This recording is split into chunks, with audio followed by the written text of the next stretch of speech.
Good morning, or whatever it is, wherever you are.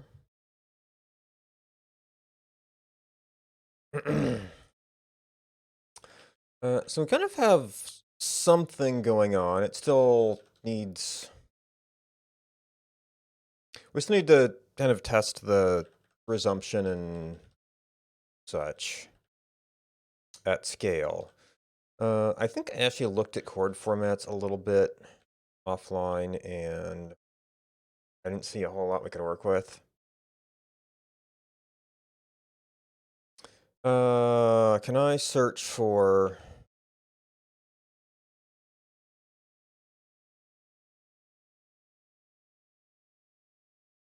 places where we're doing?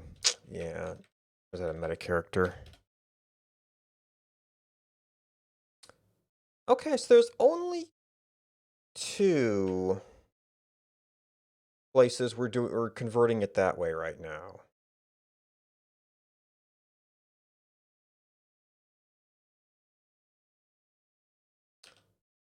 And writing tiles, which is an actual that has a path component to it, and yeah, when we're doing path component, might read.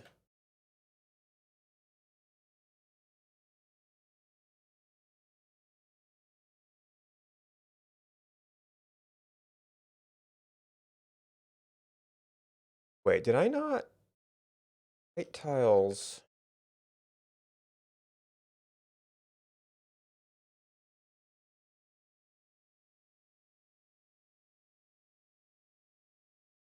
Did I not actually remove the code from here?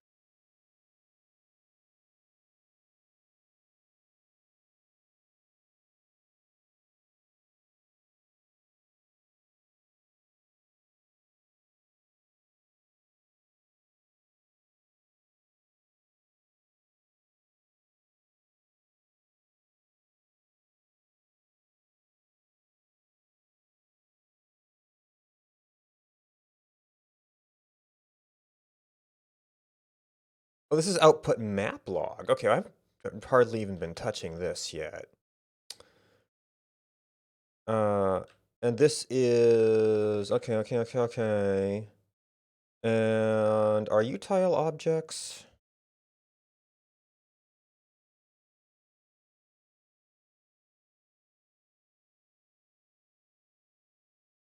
You're using chords. You're probably a direct map at this point. I haven't run this code in a little bit. Tile.empty, tile.each. Sounds like that could be.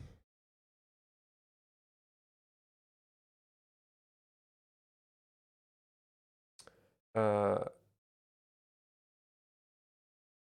right tiles.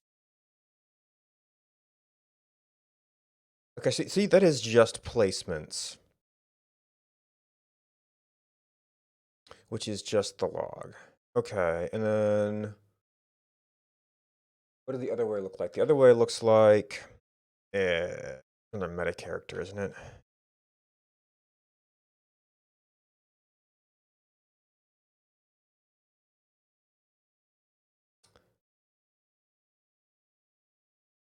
Output final placements. Builds up accords to pass to there. Taking that from the triple.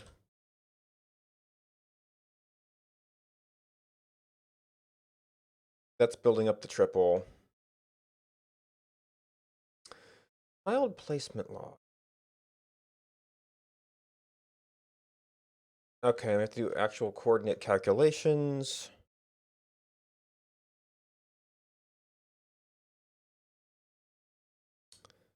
The tile set, which has to look up times. This is one of the places where it was, but I think that method's gonna die.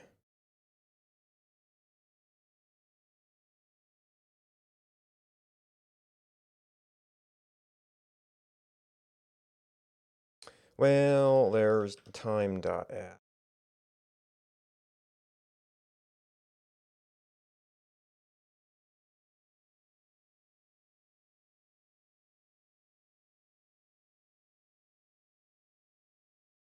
Yeah, I don't think. Is it tile or tile set? In the tile set file, right? I don't think I'm using that anymore.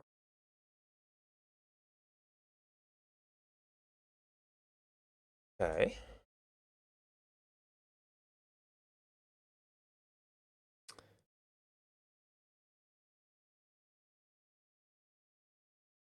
Yeah, so there's still a few conversions, but I don't know if I can really do anything about that right now.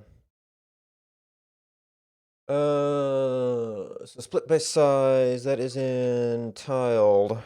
So right now we've got a thing.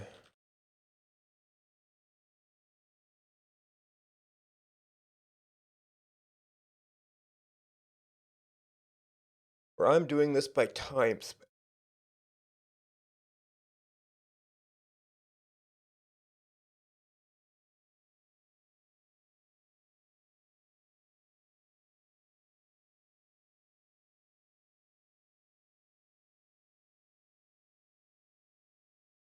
So for every time period in the file,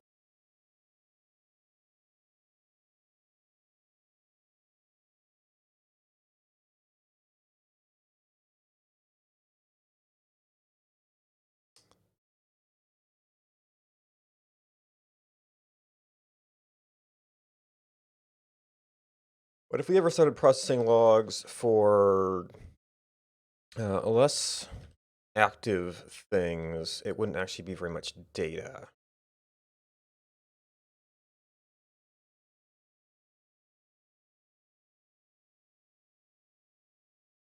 So this generates arcs. I actually want to.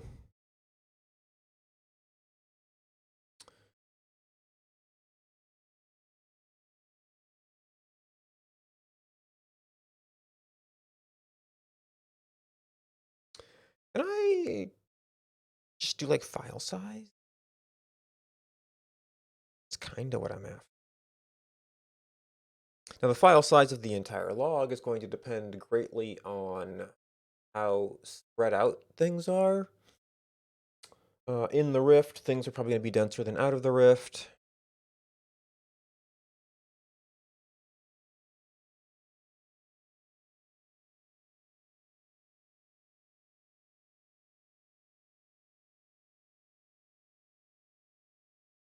So I could certainly get a size for a local file.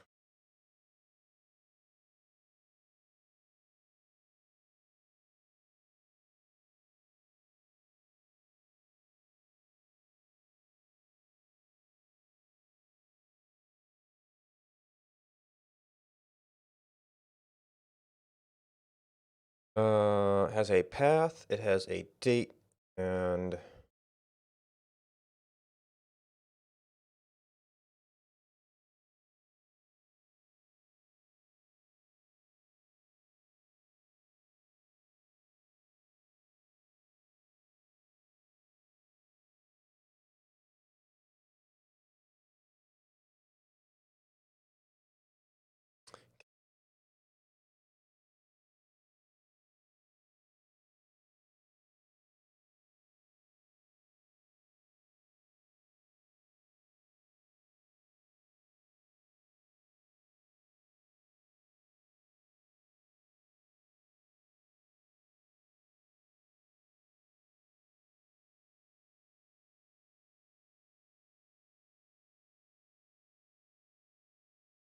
client.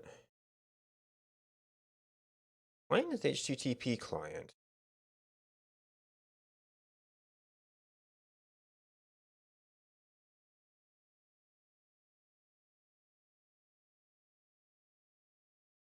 Oh, you're the common parent.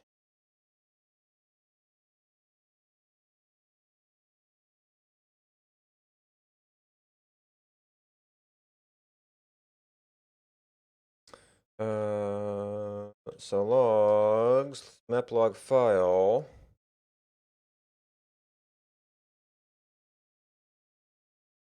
Oh, contents. This is the caching bit. So as long as we have that object, we should be able to read it multiple times. But there was not just a get file size thing there.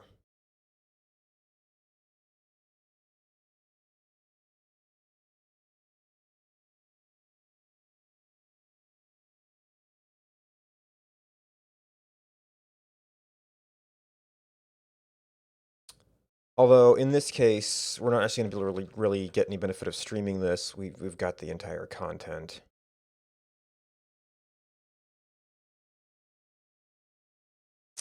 Is there an operation on a stream that gets the entire size of the stream? That'd be an I/O thing? I mean, we're turning it into a string I/O. But the whole point is that this is potentially streamable.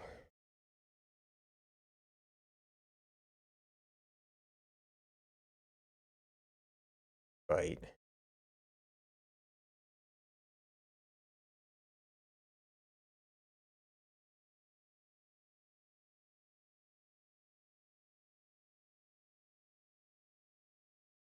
The current line number.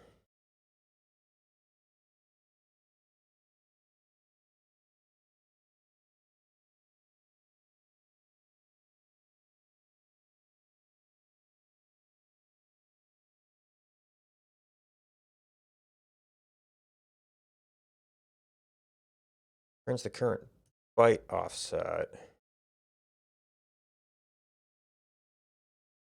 Seeks to give an offset.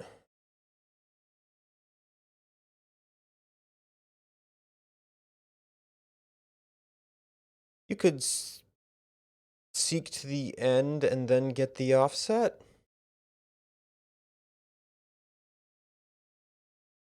And that would work on both.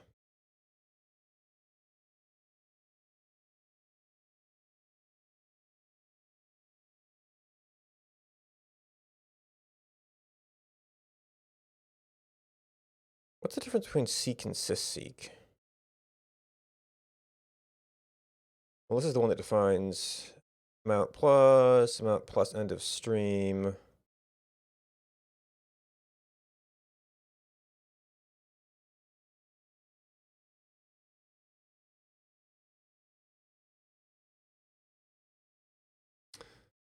All right, so if we open seek end and tell.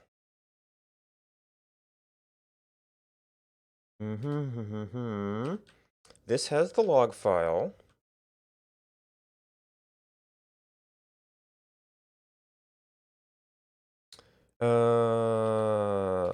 So log file dot open.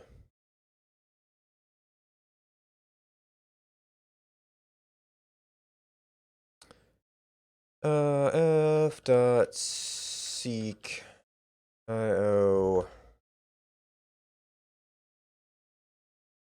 seek end. Okay, so mount is required, whence is the absolute location. Mount is required, end is, or set is assumed.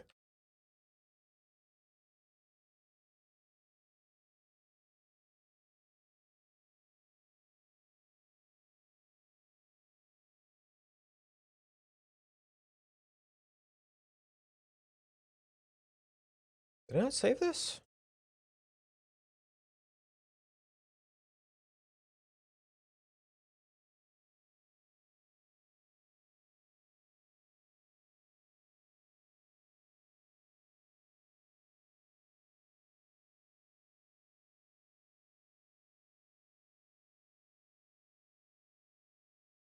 Ow?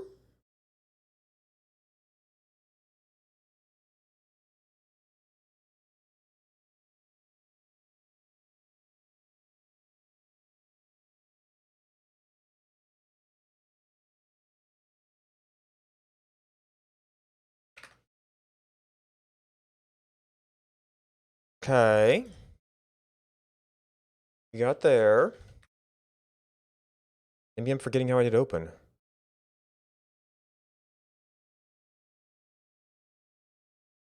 This isn't server. This is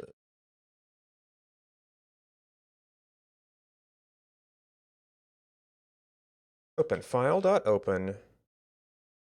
Oh no, you're returning a thing, not a block.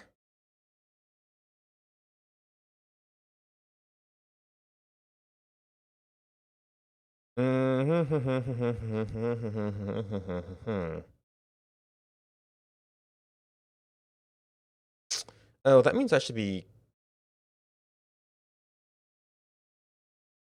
I think I've been closing these.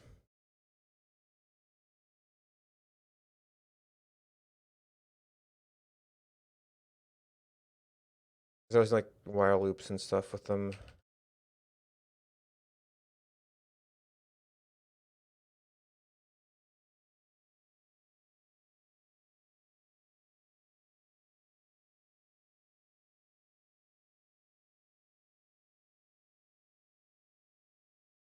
Okay, so I think, yeah, that's a significant less. So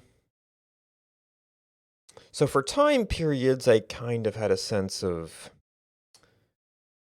huh.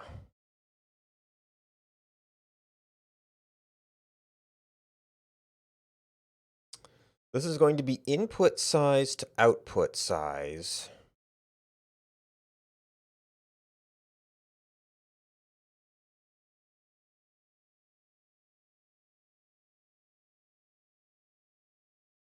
And these actually don't have an easy one-to-one correspondence.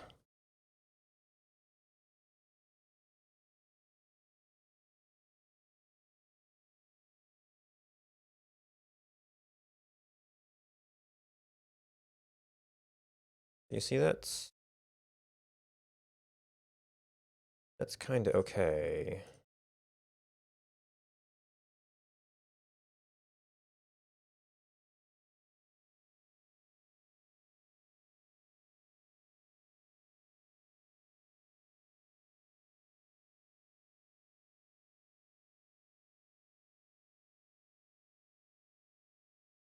Yeah, we didn't get their big ones. I need two of these.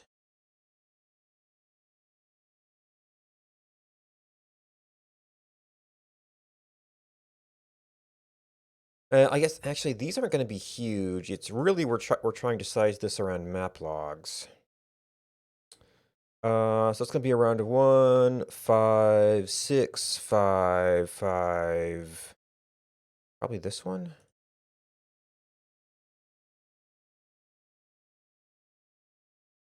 Smaller ones have all the detail.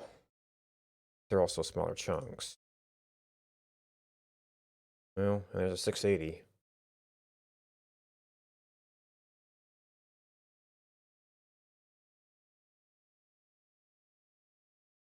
So this is an extreme example. That is a longer time period than we should be seeing in anything currently.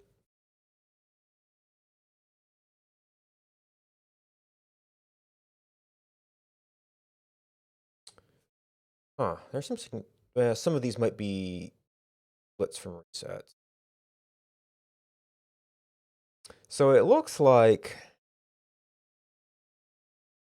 5060 is pretty typical now. This must have been the Steam sale.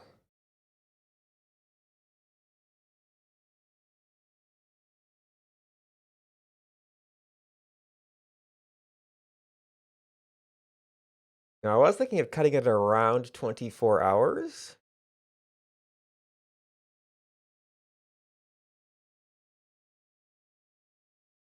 So maybe like,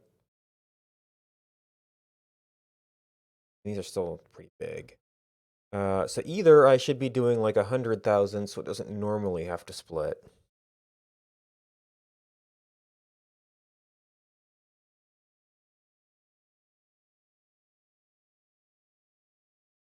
Or I should be doing something that, would normally split this into two chunks or something.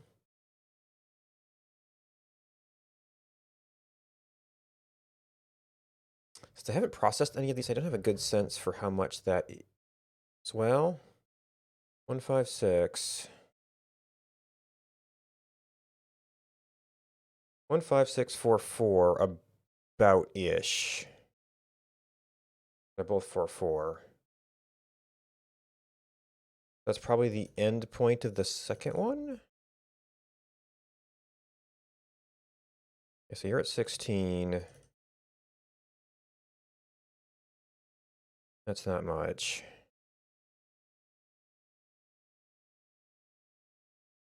Yeah, so it's only when you include all the details of the small objects. Oh, you're not much either.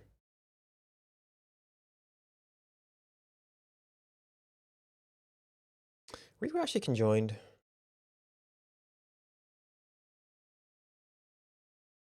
Before 5, yeah, that's about when the next one after that started.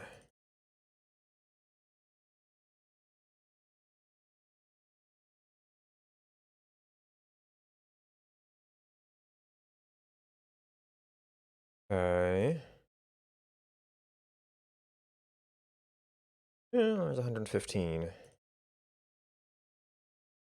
This is probably where I got into the idea of doing individual file breakdowns or individual location breakdowns, just because you can have some areas of very, very intense activity and then nothing elsewhere.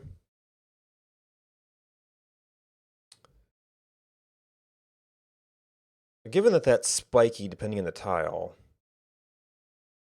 that might be an okay amount. Then where do you draw the line?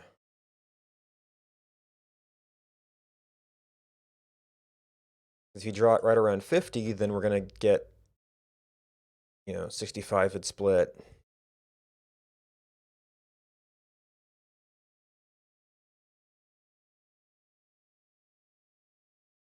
We're going to be kind of walking back and forth over the line here.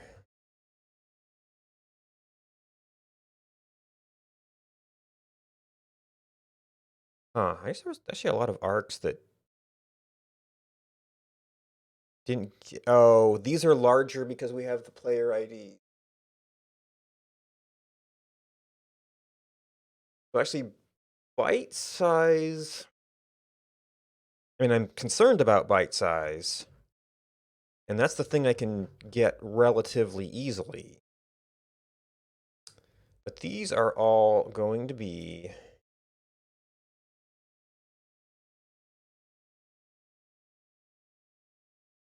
What would you call that? I mean, typical values can be more like this. Well, that's a bunch of negative ones, probably tutorial stuff.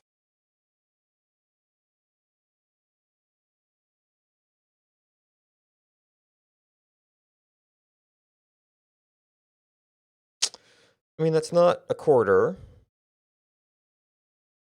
Fifth, 6% larger.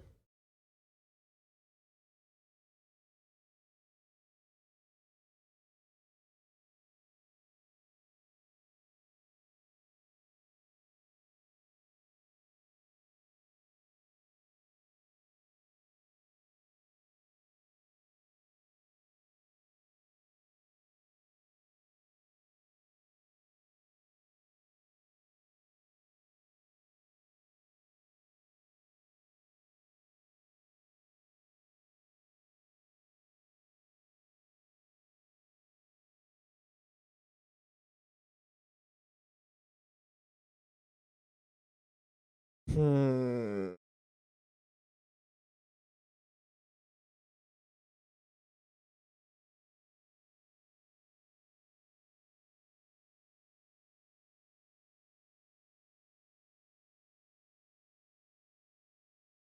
So these probably would be closer to like the 40 or something if it wasn't for all the extra player IDs. If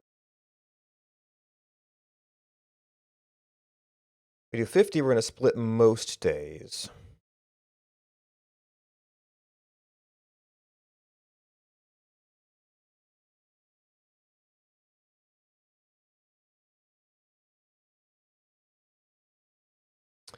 All right, so our test files. What? 3019. The relatively early ones.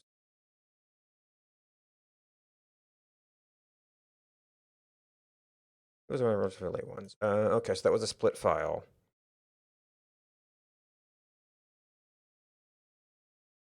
Okay, so those should be those numbers that we're seeing.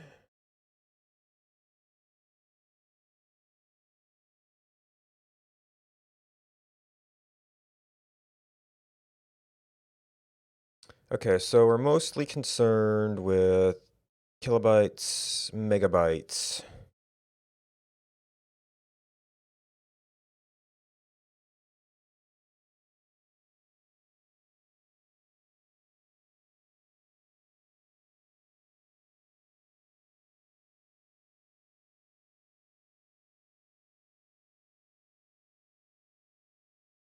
If it's more than 50 megabytes, we might be starting to get to some large files.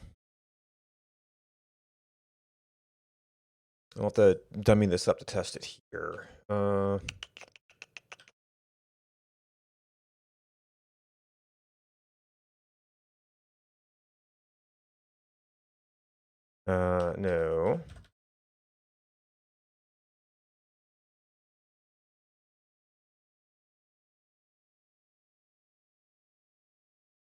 All right, and then when it was in tiled, we did the breakpoint. So we had a length. You had a max log.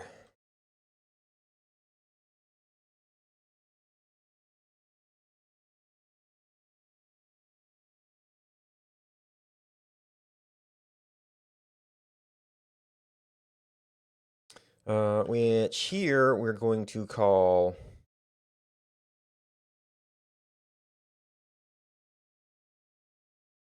I think Ruby allows underscores to make numbers easier to read.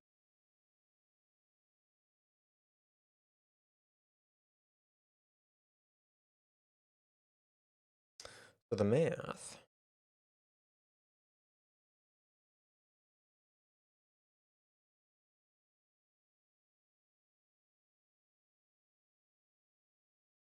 So that was generating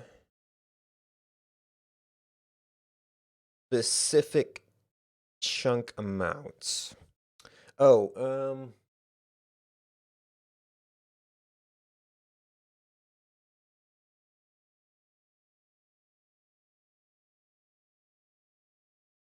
yeah, so measuring this in bytes isn't necessarily going to be useful in terms of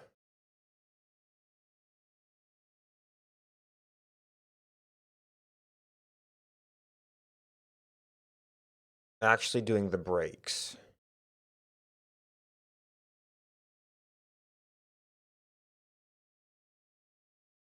I might have to count the number of lines. I don't suppose there's a handy-dandy method for that. Read lines.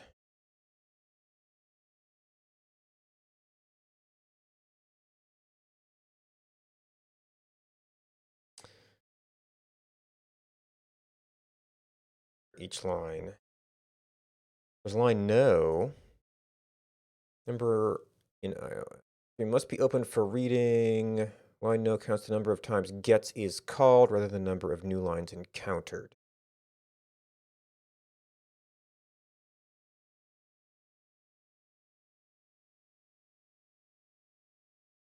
So that is just, if I just counted gets, that would be it.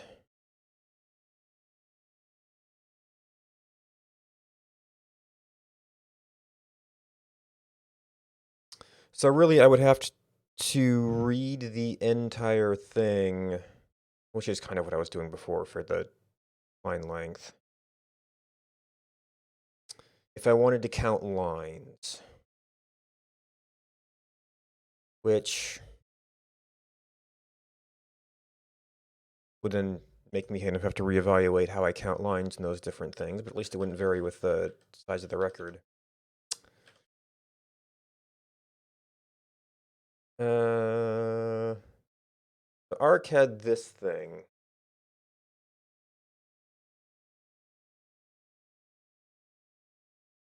Now I'm not gonna actually need to parse the lines here.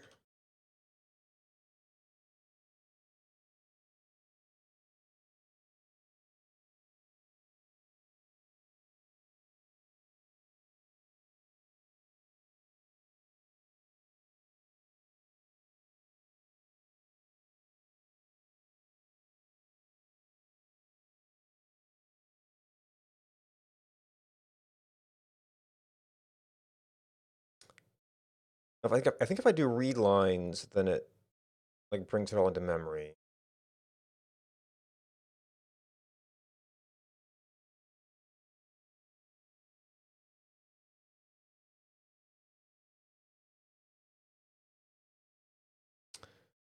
File.line, no.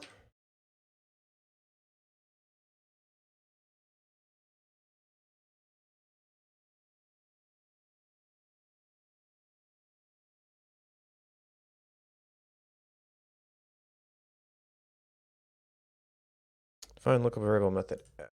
Right, because I switched this up to file.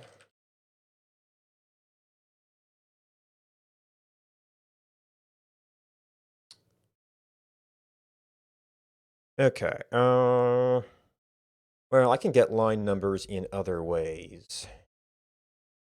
Running this. So we know that's there.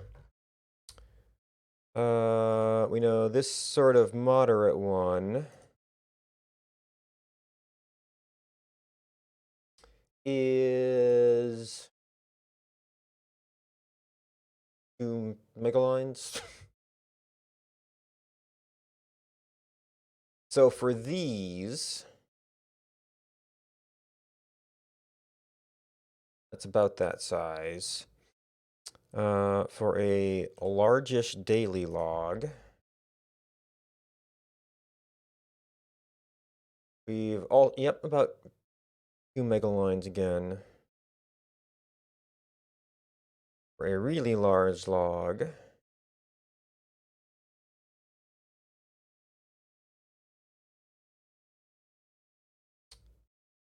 we're at 18.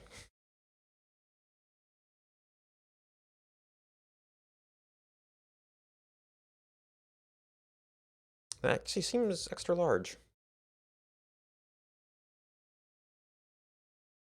So that's 8, 9.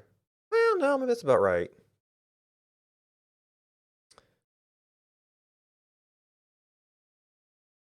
So it's around 2 per day.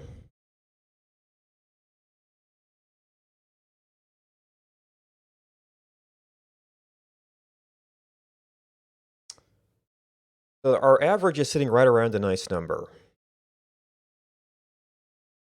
I think I'd almost have to go like breakpoint at 3 or 1.5. So that typical cases would be the same, and it'd only be unusual that would need to break in strange ways.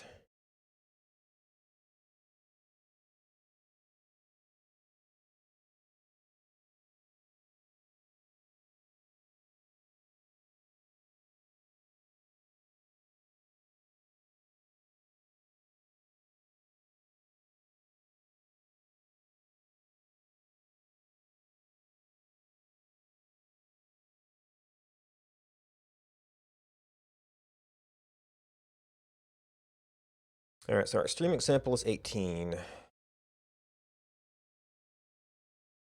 gonna guess this is around half as much. 11. There's not really that many that get up there.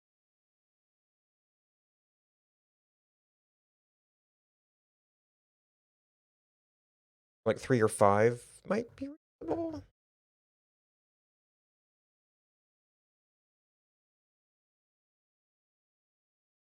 But the exceptionally large ones. If 24 hours is typically 2 something, that means we will be very often doing more than I guess we do 2.5. Anything much more than 1 is probably going to split.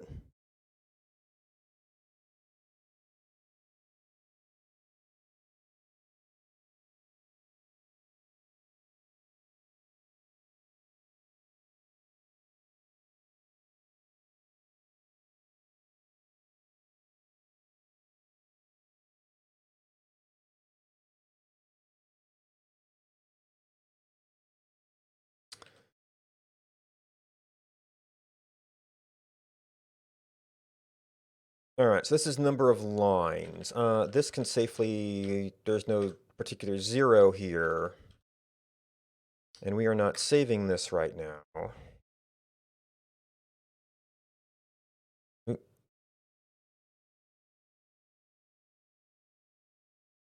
Ah.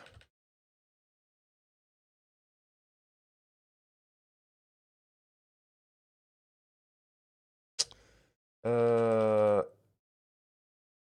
oh, number of chunks, and then...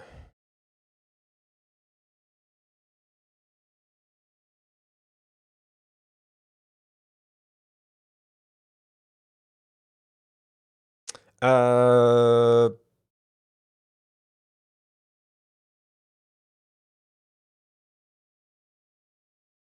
okay, I've obviously done something very wrong here.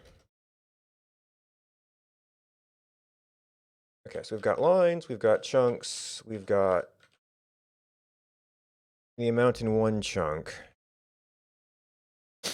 Probably it's chunks 1, but that should still be something?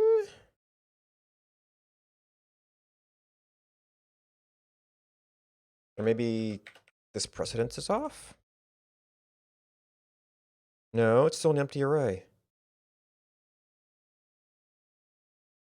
We have 1. We have... Oh, did I do this to exclude end? That never worked. Or did I write chunk right? Because this was originally breakpoints. So there's always going to be 1 chunk.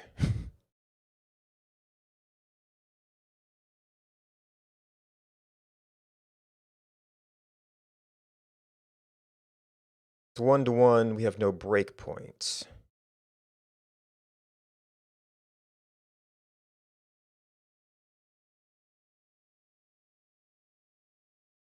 Well.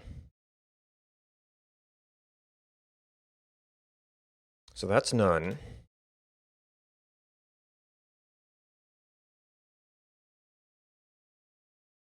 If we drop a few zeros off this, get a bunch. Maybe a few too many zeros.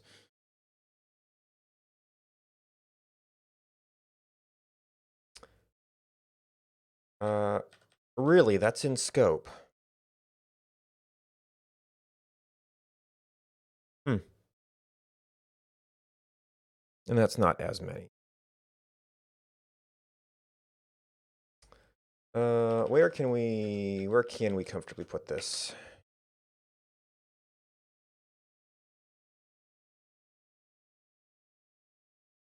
Yeah, that breaks the first one up a little bit. For testing purposes.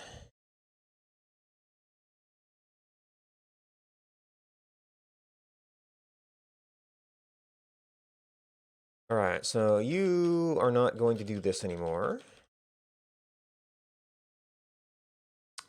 So we want to be able to share this between our different loops.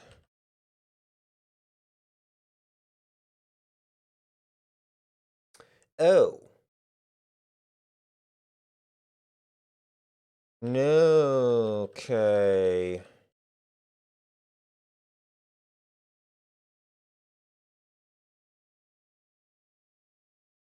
But I see it's called within. Means you have to have your own options?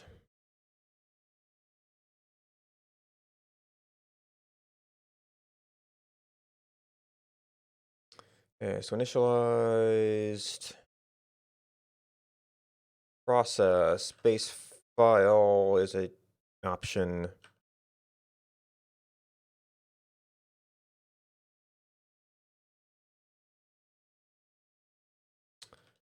Then that goes down to tiled.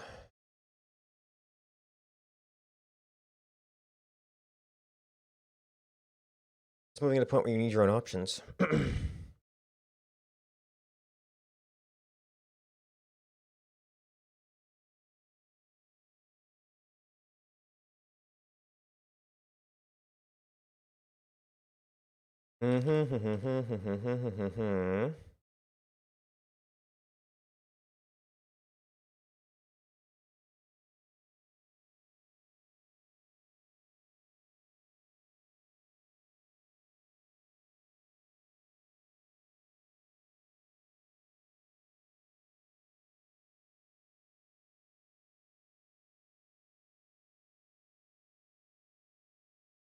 Okay, so your perimeter.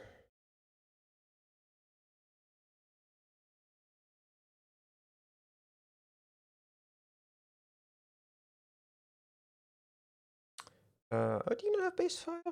Right, because no, your output. I clicked on the wrong thing.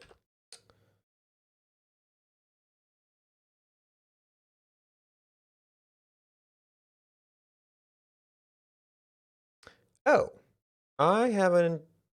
I might not be using that. Okay. Maybe either I hadn't got around to it or decided to just ignore that because you've got natural objects to worry about anyway.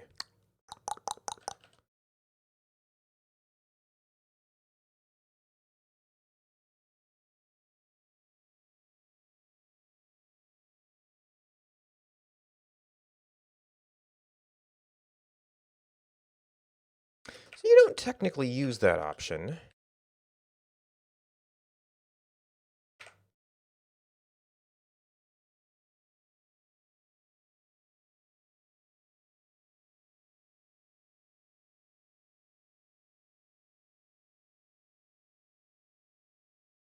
You might technically use that option.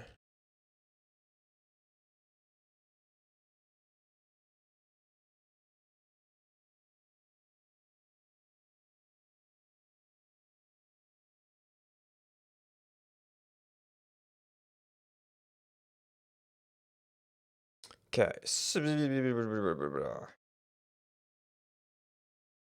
The final.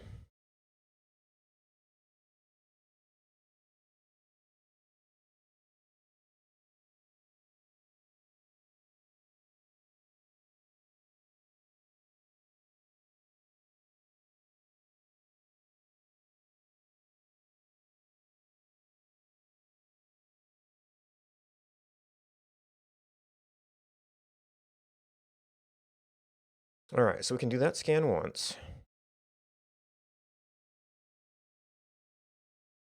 Now, I was using breakpoints in a different way in the actual tile processor.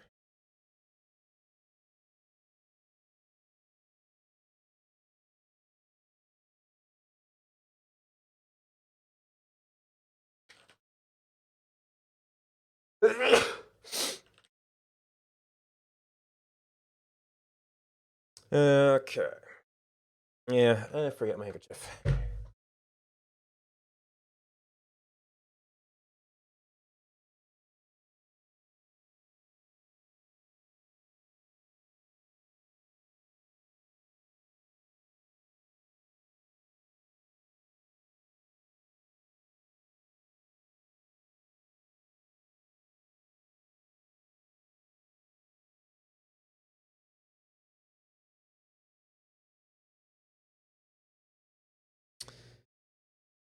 Okay, so we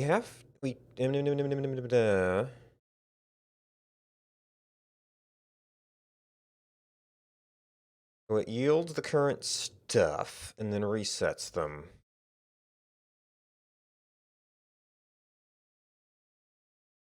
Oh, breakpoints.any.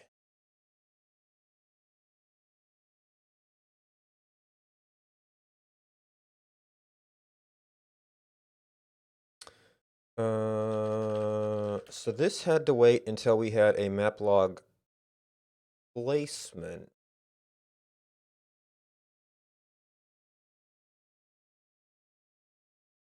I think that affected the log time.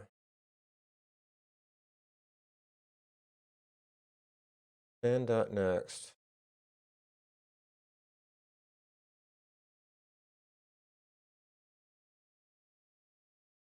Right, because this resets our time. This only depends on our line number.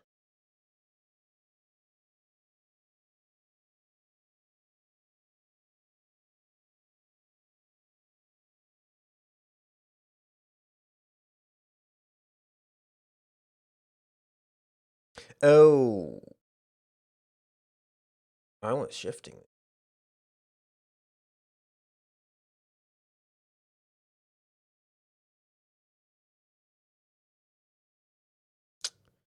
There's differences between dupe and clone. I don't think it matters for an array of numbers.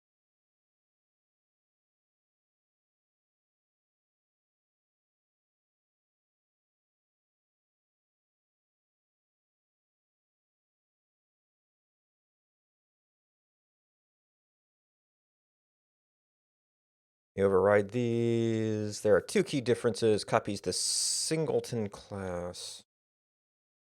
So is the frozen state.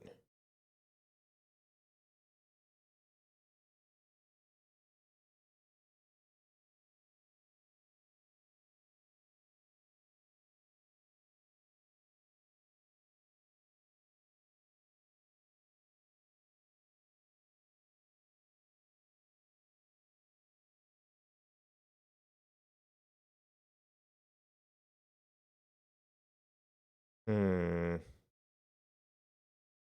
I don't think either of these really matter. Sounds more lightweight.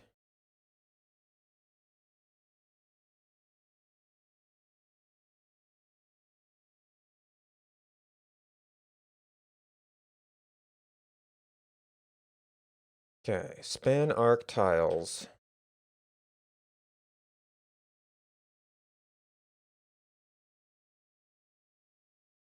We were saying span dot next. And span dot next.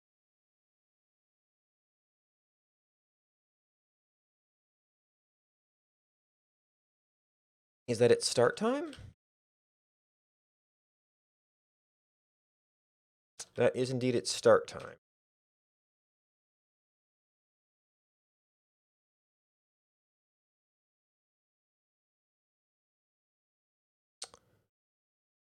So that spans start time.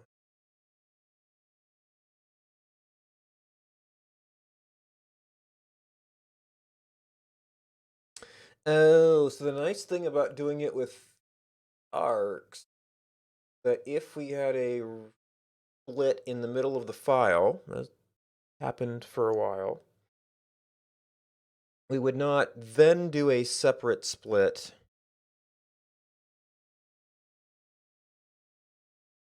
just on file size. So it will not, based on things that are already span split.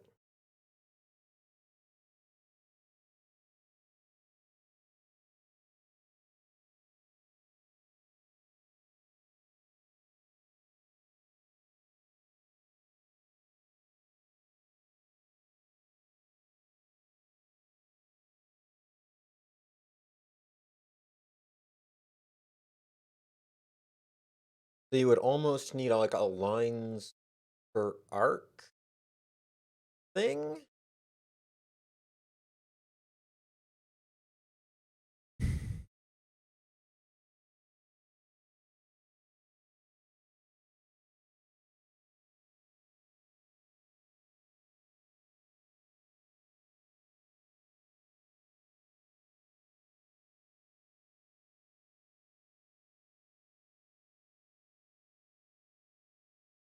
Well, there's really only one case where there's different arcs uh, per. Uh,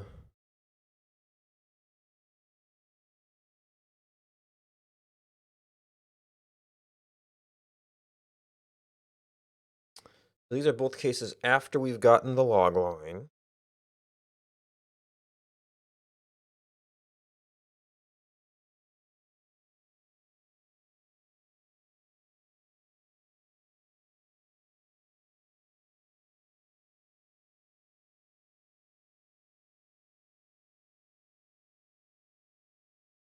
Otherwise, how do we know the current?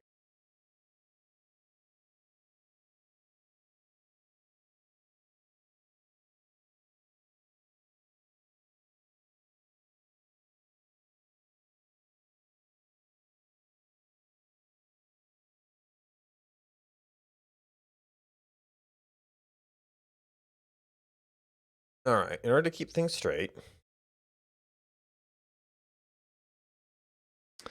this is where we just kind of reset everything.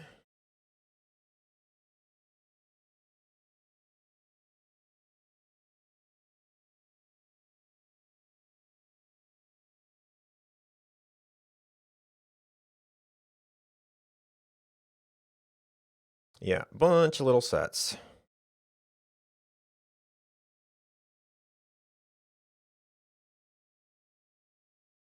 Okay,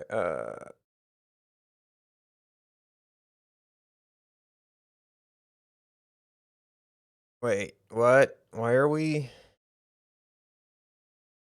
Oh, because I had it in the loop. So it processed it twice.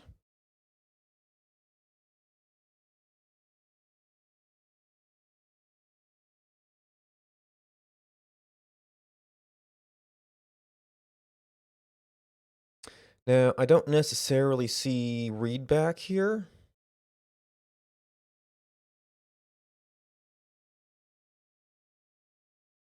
Maybe my index files...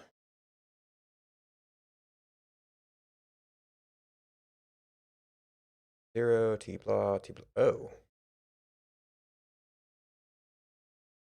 We may have I mean, that does give us T0.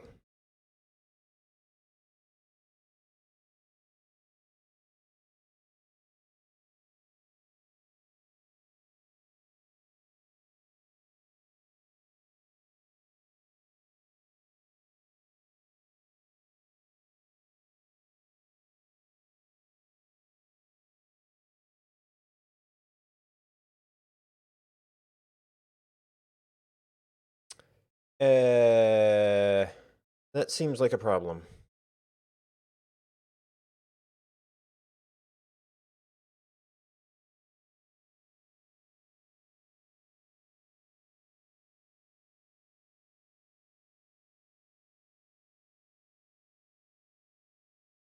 So you are your own time.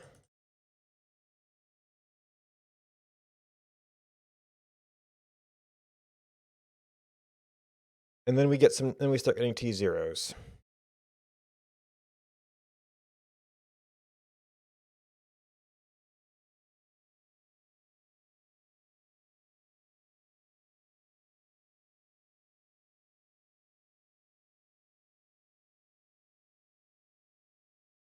Oh, right. Whenever I write out, I was relying on the updated.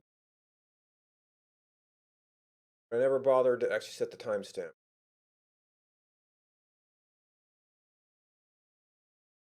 So if we're splitting the same thing,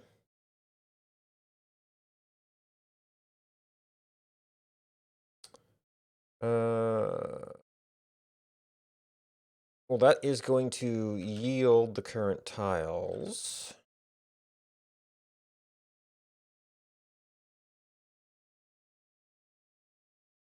Right, index. We get the updated tiles. We get the tile index. Actually, the tile index is kind of where it matters.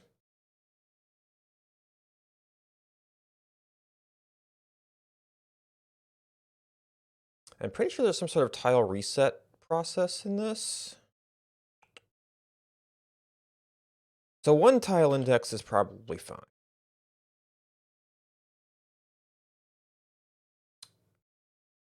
Oh, you don't do anything to you yield the tiles, you don't do anything to them.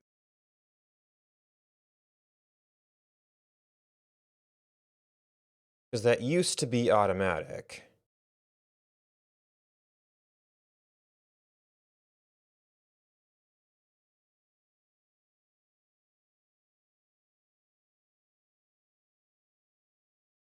Well, if it's an arc reset, we should be reinitializing our tile set.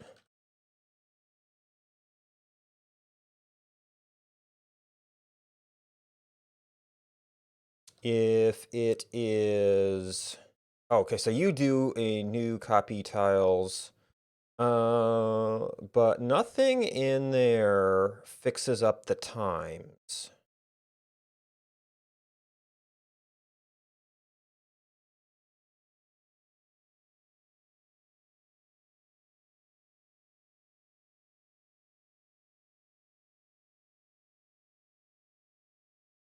tile index.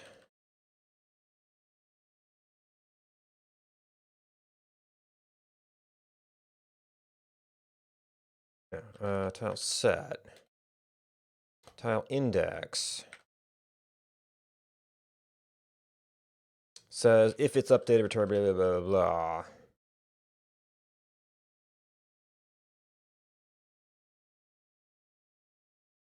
But we need to actually be maintaining this.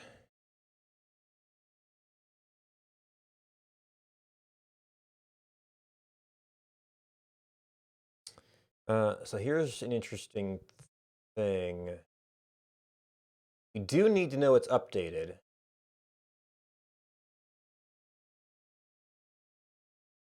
I guess the alternate version of that was we tag all the updated ones as time. And then instead of doing updated, we pull that time. It's a copy key. Yeah, you kind of have to go through and tag final time.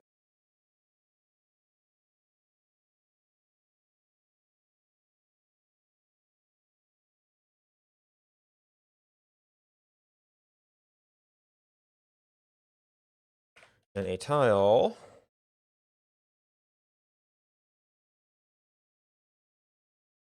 Yeah, that's a reader. So the tile's going to be created.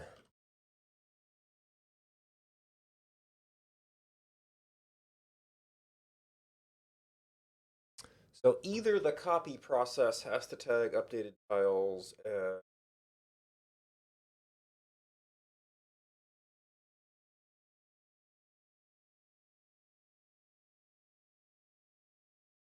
That wipes out the updated flagons. Or we have to go through and update the tiles themselves, but we haven't copied it at the time we return them. Well, okay, so the first pass actually is. But since we need to, that's the time step we want to put in there anyway, that would actually remove this tile updated check here.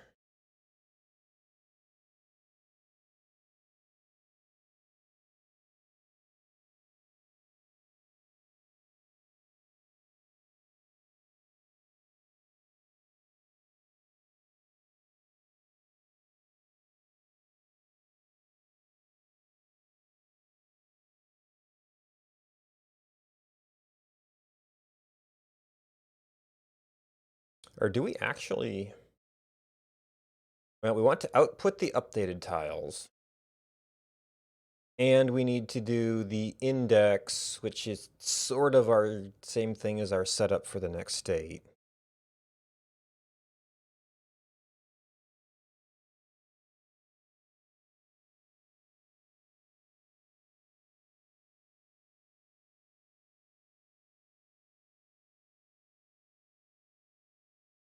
So it's when we clone.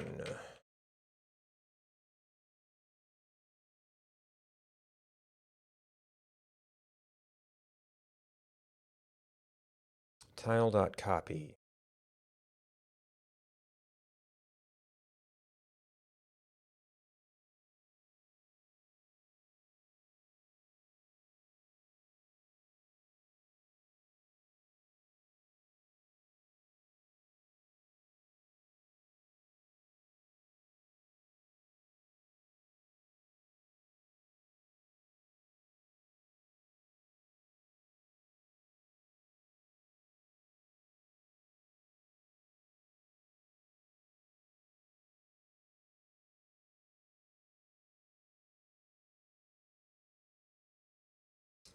Copy key self, just the tile.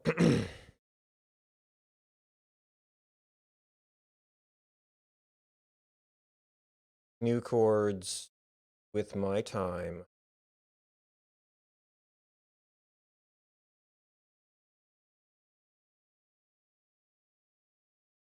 Do we go through and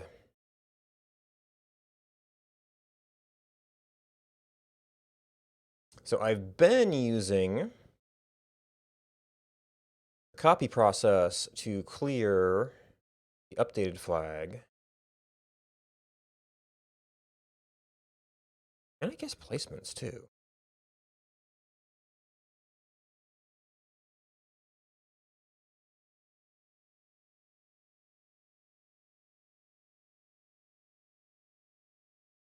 We have a tile set thing that tags the updated times. I guess like finalize, and then you wouldn't need tile index to have a parameter.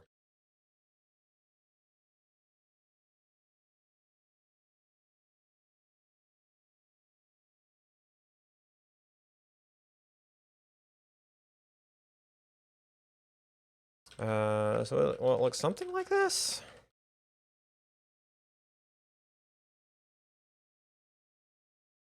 Index, merge, map.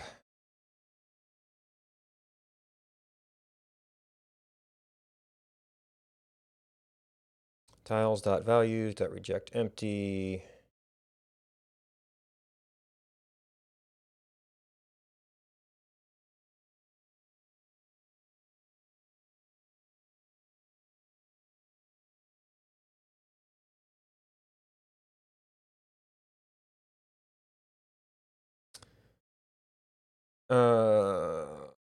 This is essentially just an accessor.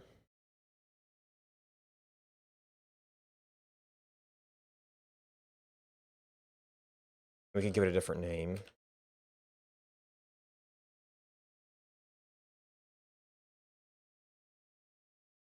I could have the if updated set time logic on the tile.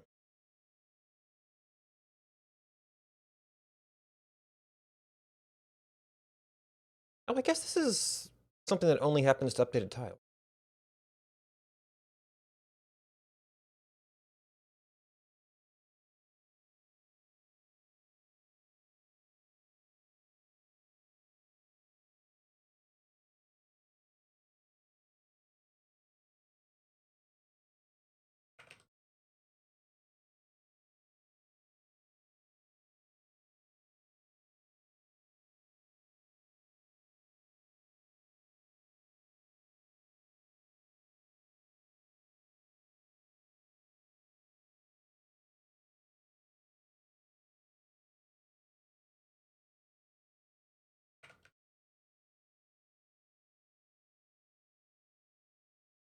All right, so tiled. Anytime it returns tiles, what is our end time? What would be arc span end time? Probably span.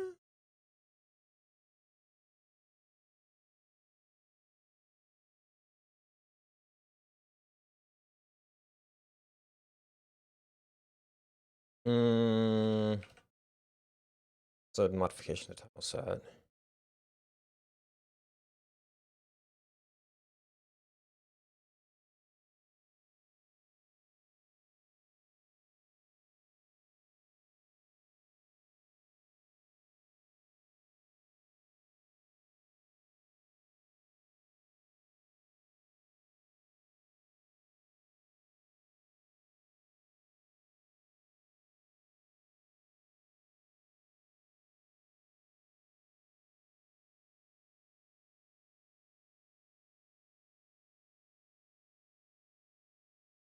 And then tile index should not need that.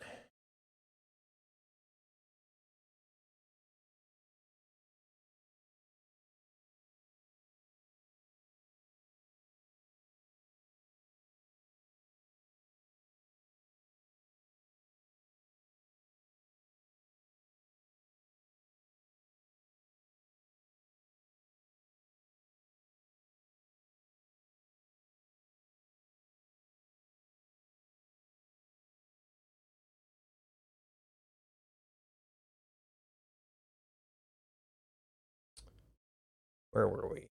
Okay, so you've got a time.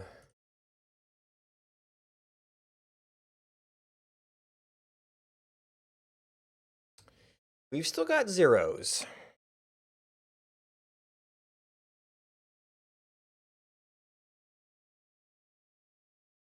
Where are you coming from?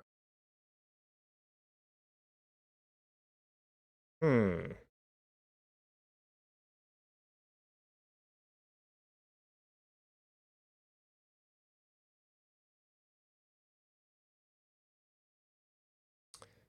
E0.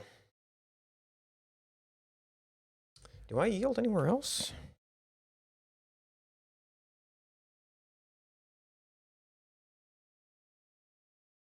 Oh, at our final one.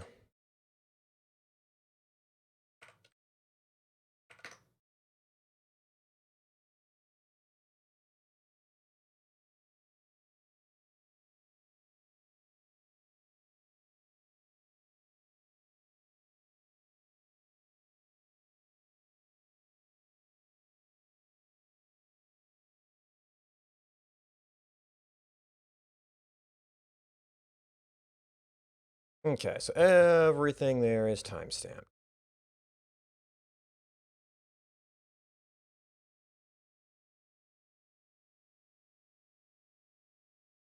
Hmm.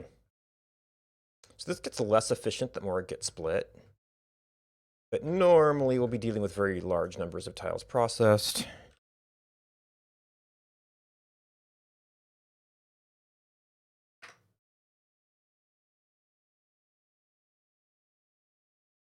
This normally wouldn't even split at all.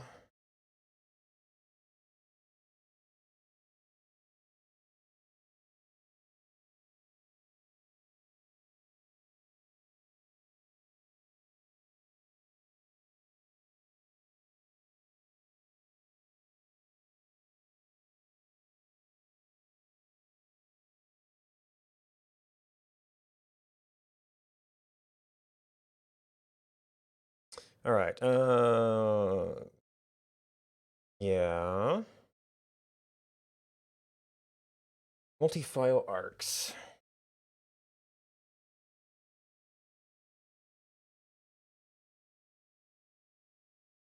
Well, that's kind of what this is, right? Oh, nope, this is counted as two different arcs. Right, because I used to be managing that by file merging.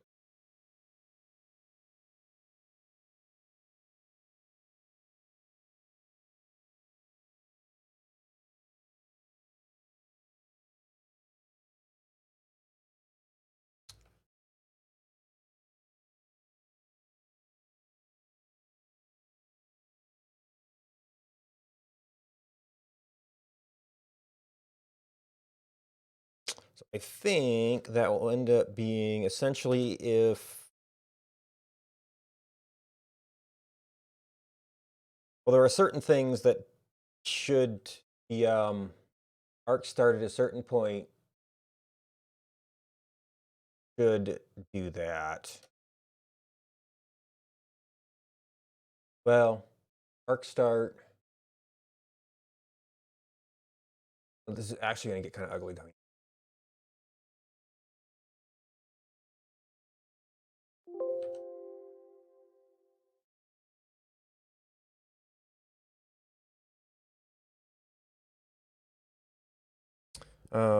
Because it's somewhat ambiguous when seed resets occur. Now, for history,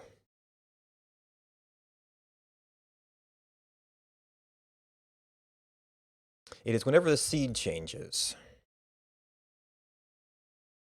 And am I managing that here? Base equals nil. If it merges with base equals prior,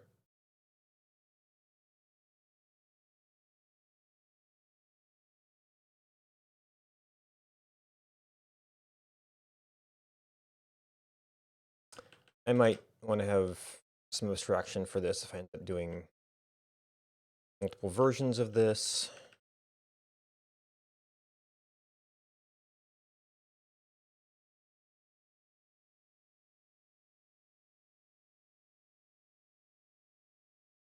I guess this could be a method on log file, huh?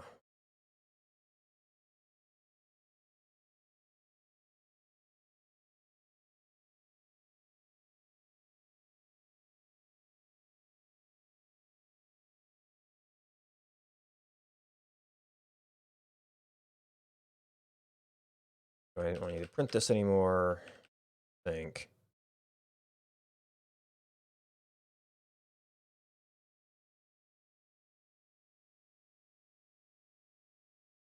Maplog file.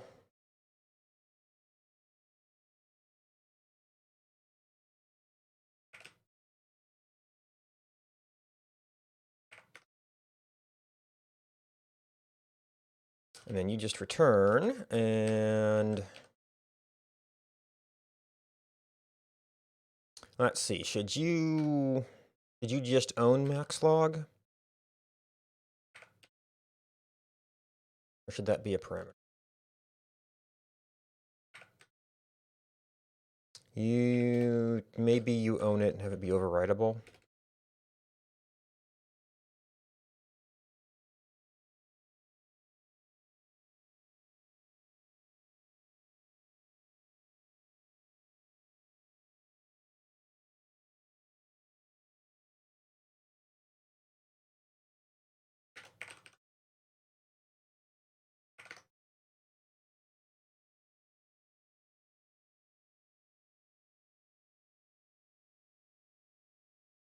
All right, and then file, we wanted to do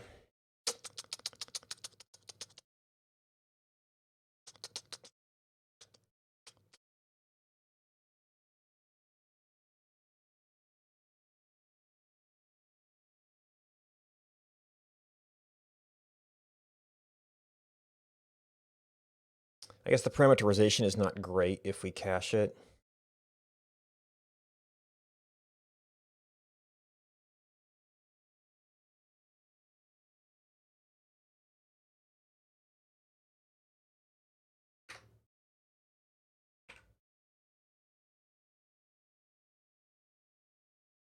Oh, right, because that's just itself.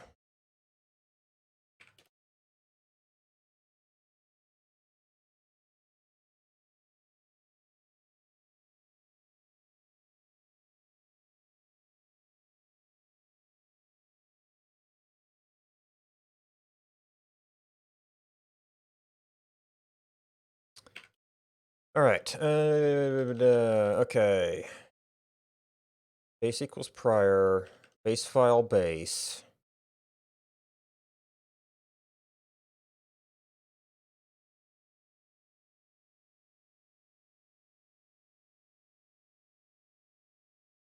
Final placements.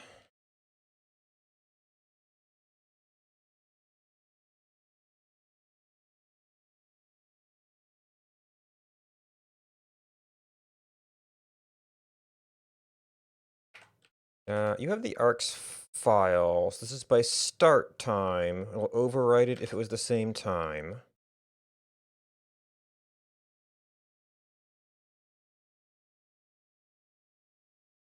Okay, so that starts out new.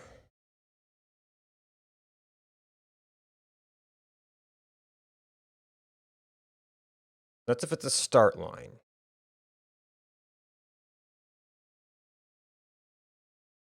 That sets the span base.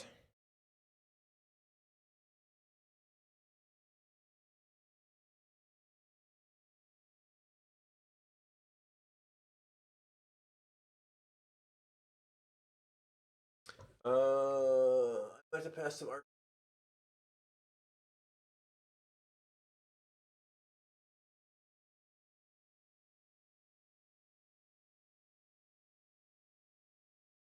Zero log file C.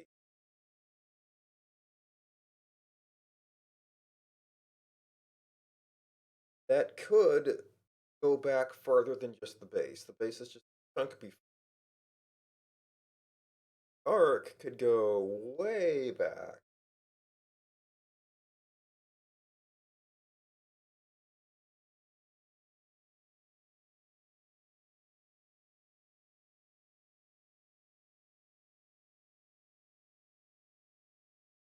So not only, I mean, we know it's a new arc when it's base 0.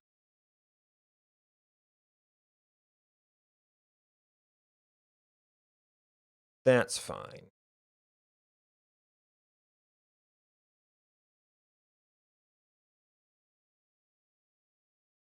Is it base tile set that has... No. Somewhere I have a function. It gets me the most recent span. Base time. I guess this would be like base arc? Current arc?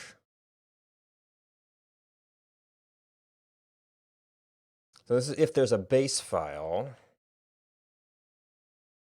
If we've passed this a base file?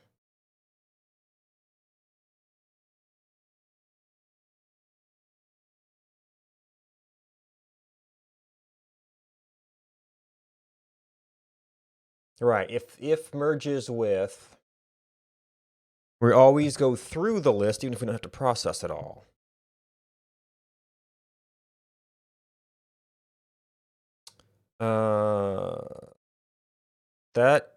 That just gives me the 0, not 0.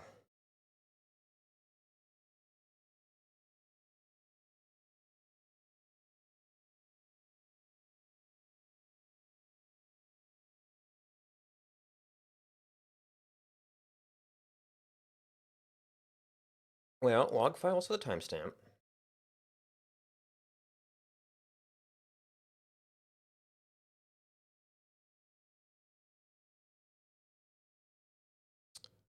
So we are going to have base nil, base prior, base file base. This goes to final, which goes to base time, options base file.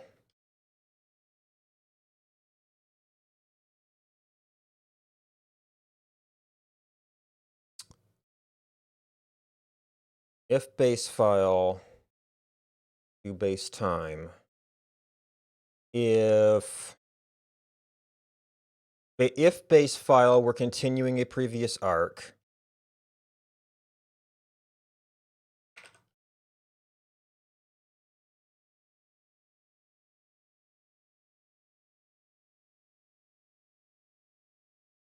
Would this just be arcs?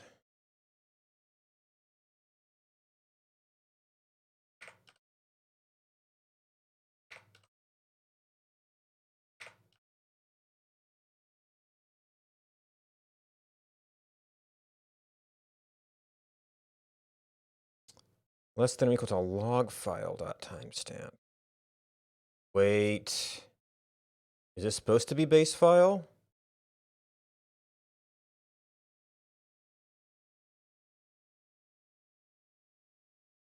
Well, this is the start time of base file and the start time of log file. So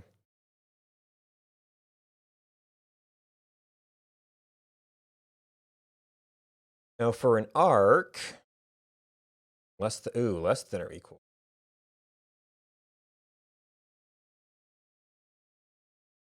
Arc end.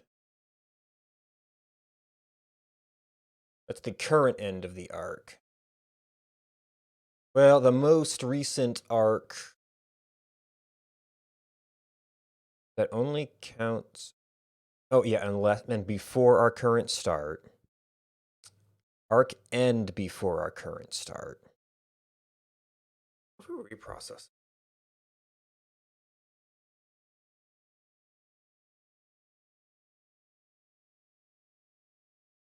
If we are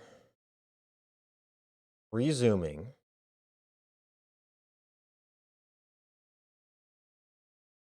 this is this is output final placement. So I may have to turn off output on all the detailed processing and just kind of see what my merges look like.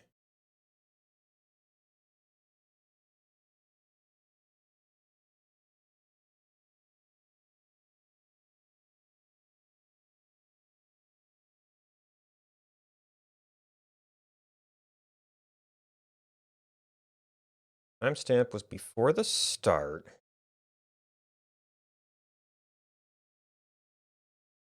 We've got the base file start, and we've got... So confusing.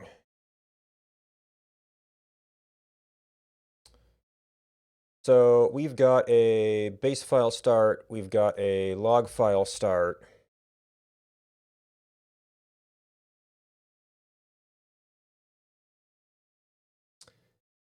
The typical case for the daily logs is arc start is going to be way the heck back here. We're going to have daily logs.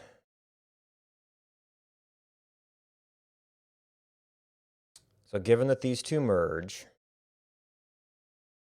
and arc end will be up to around there.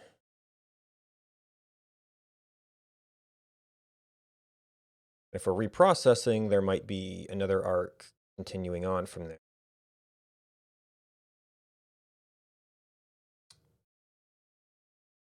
Well, if there is an arc here, we want to find this one. If there's an arc there, we want to find that one. So we want the last arc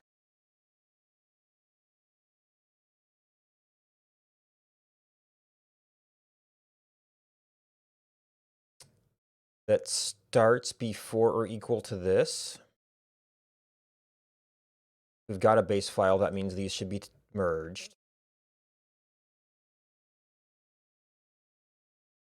I don't know that the end matters.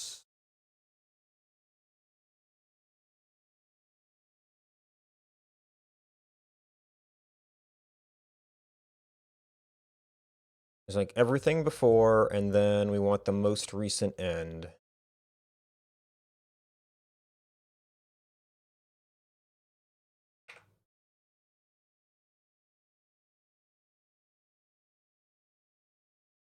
That was returning a timestamp.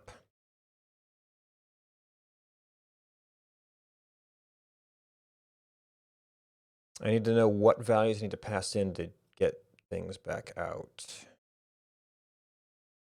All right, so internally to this,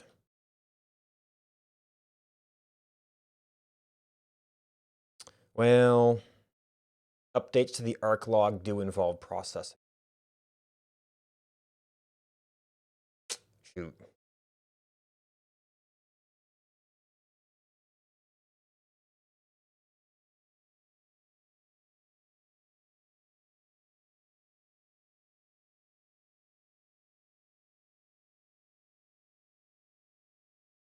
I'm going to have to find some particular examples to test this.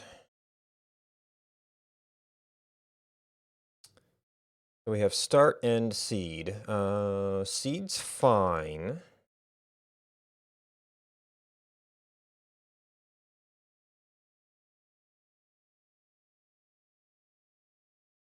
The arc right now is this thing.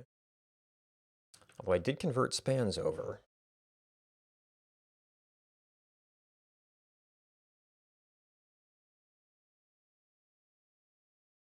Well, sort of.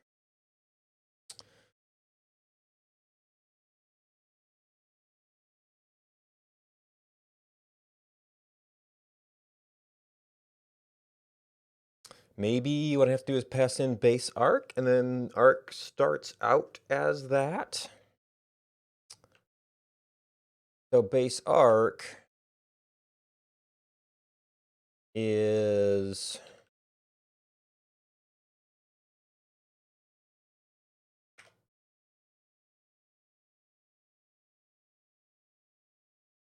and start end.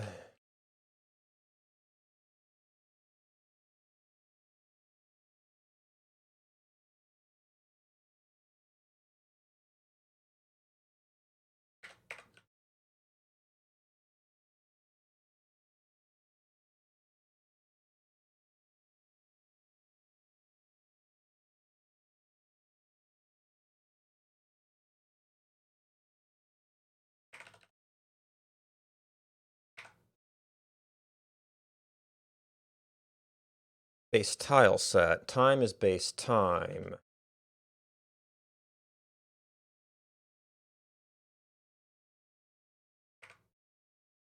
Arcs don't depend on zoom.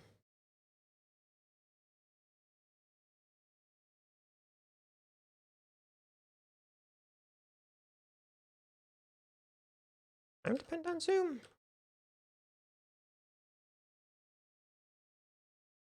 Only in the sense that the span file loading depends.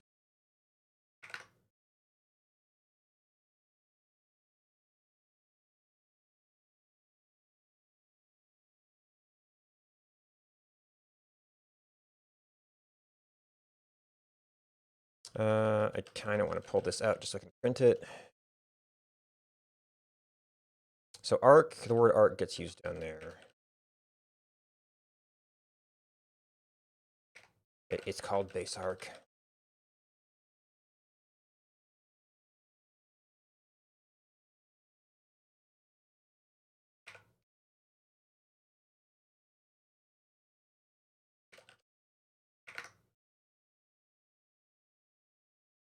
What?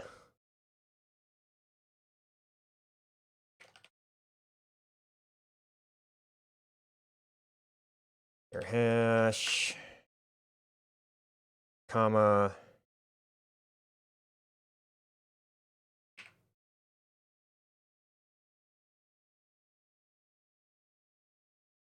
Okay, so we expected base arc 0 there.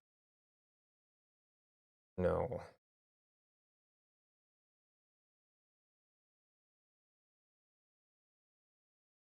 Final placement.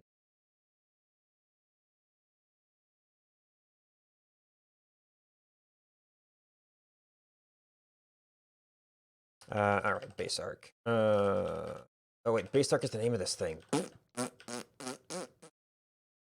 Base time, base span. Okay, locally you can use this.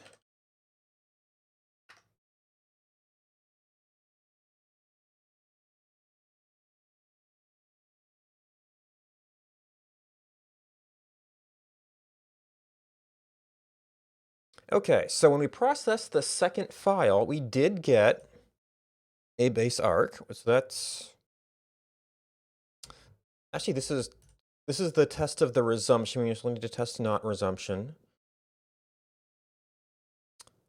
But we're not using that internally to tiled.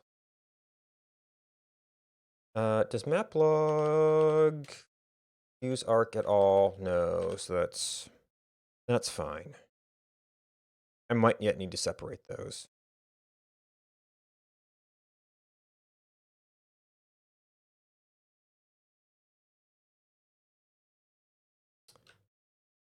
All right, so arc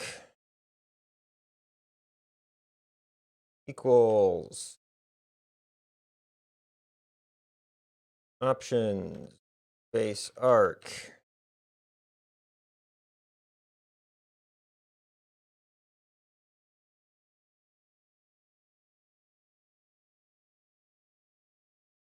Oh, so I was actually doing this a little bit differently for some of this other stuff. Arc equals base time.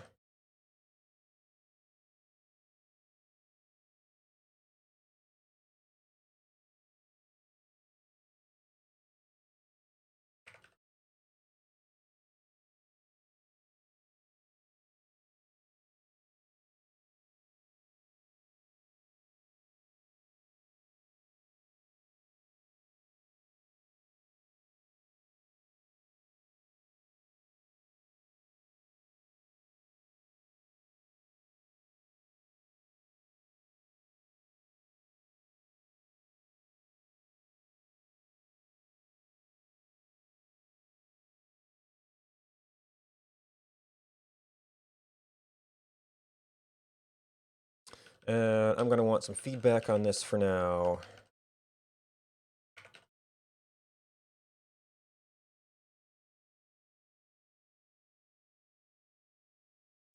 What do we want?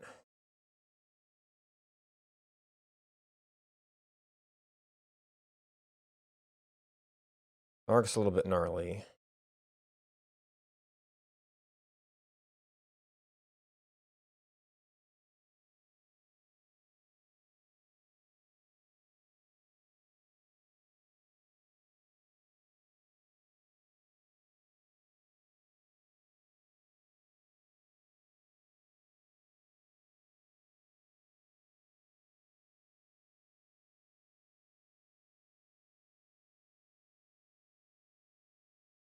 Yes, I'm still printing it out somewhere.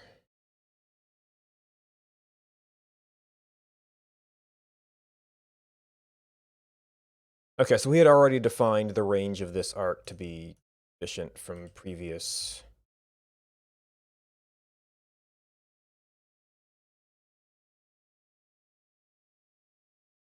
Okay, that's still wrong.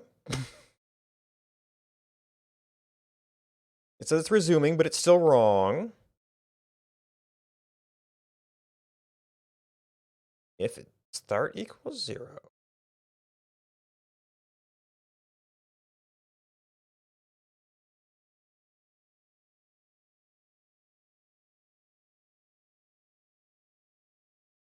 Resume from arc.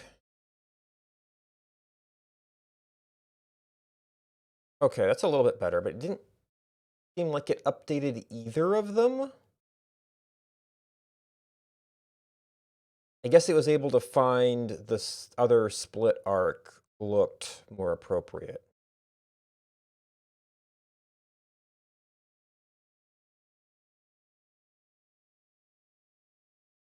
Do I have a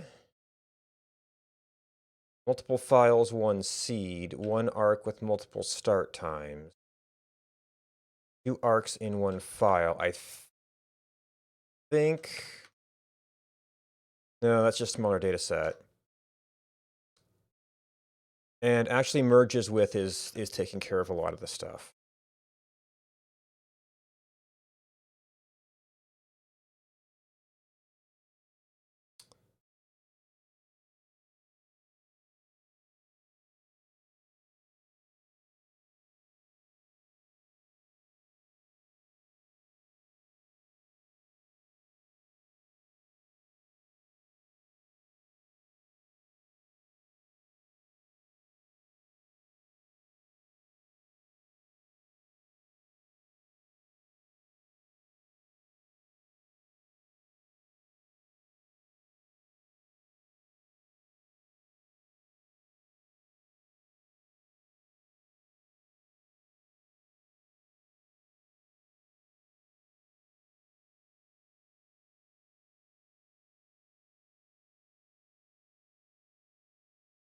Well, we think that's good. We're gonna have to. Okay, so we're still printing.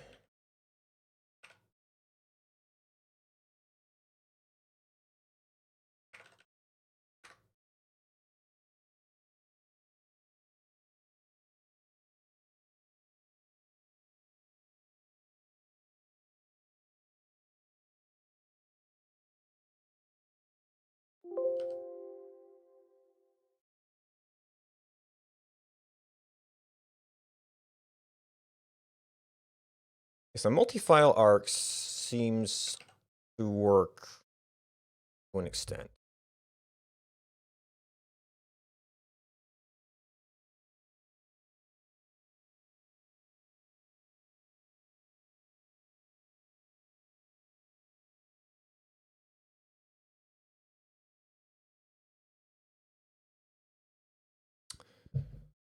Okay, so I did a little bit of stuff for IDs and map logs.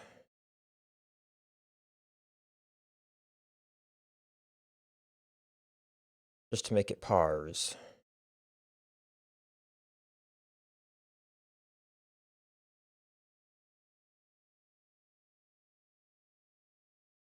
Gonna have to fix this.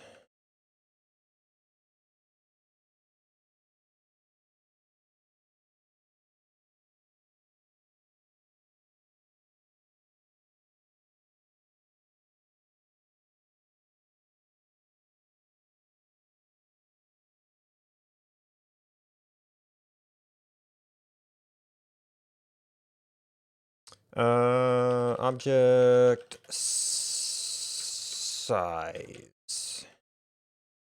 Okay, so that's all the size judgments.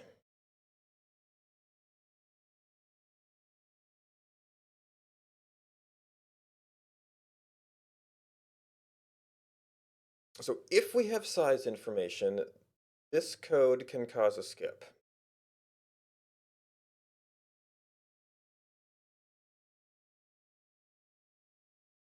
If an object has no size information,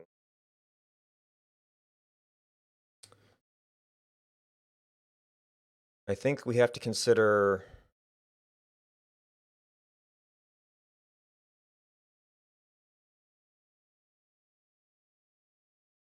I need to skip this branch.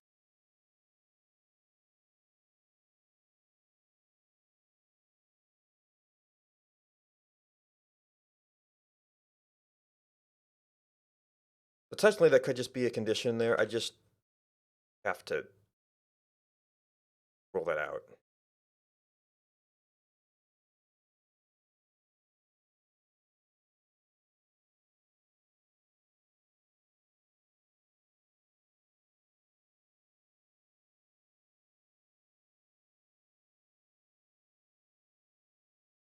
That would not go here. In fact, that would be like size and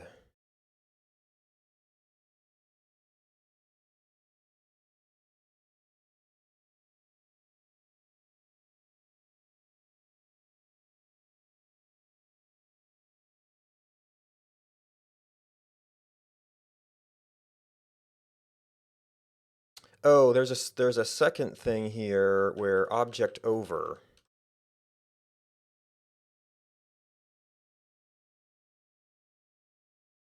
also has to consider this. Over.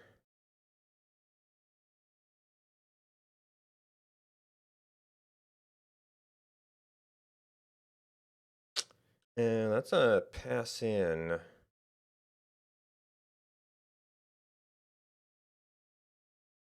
Objects.object over, where objects is straight up passed in.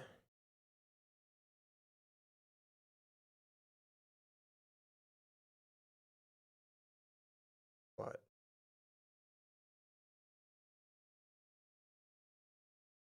Oh, you're initialized.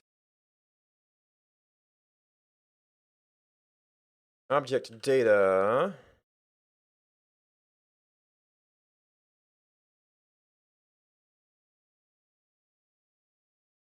Okay, so maybe you should end up owning object.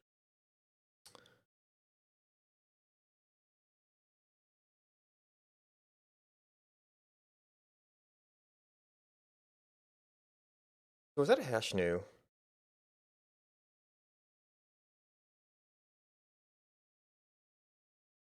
The entire thing is a hash new.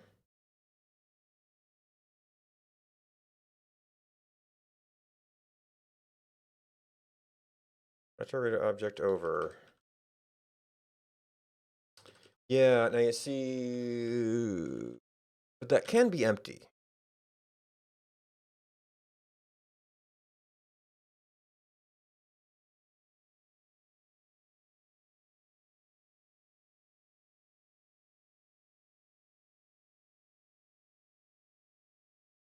Oh, now you see here we go. Or 0. If there's no over information,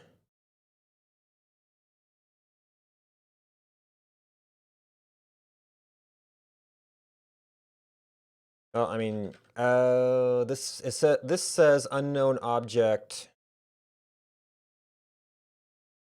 has to appear at the highest level of zoom.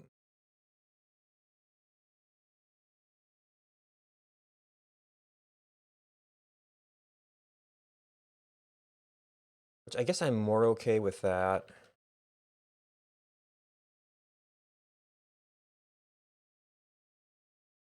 Because, I mean, it could be a new kind of seed for all I know. This is the problem.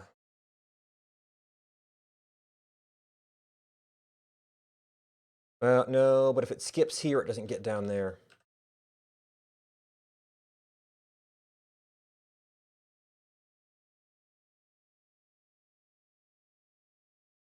The 0, 0 is certainly a potential problem. So it just becomes crucially important to keep our size up to date.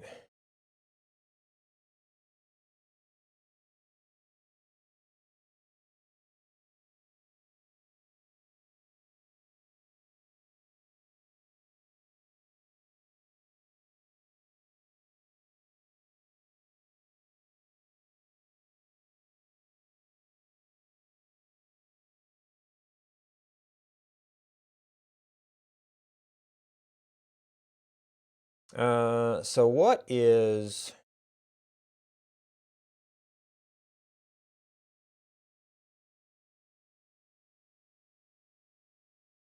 over txt?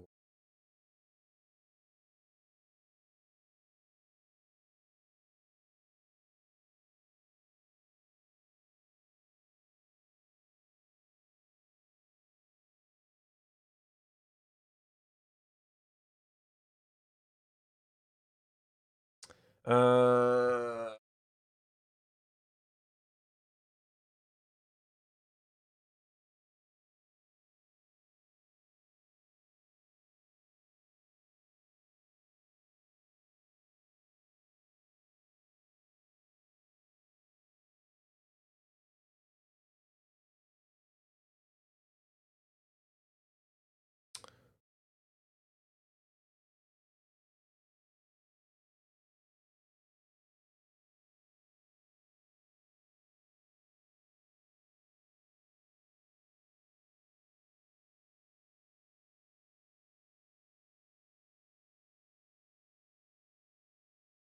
yeah, okay, so that's for determining bounds.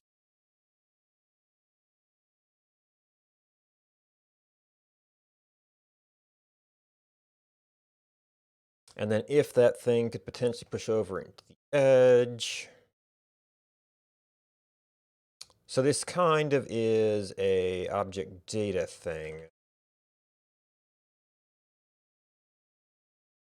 where object over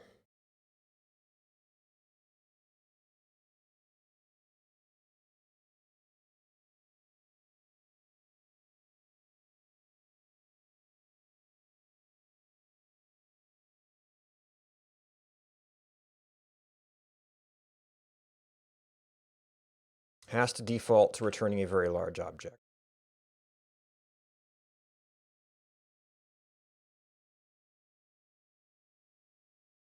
Uh,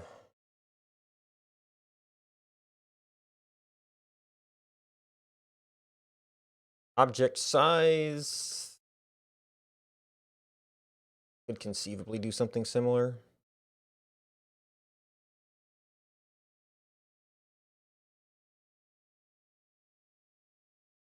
That doesn't involve any calculations.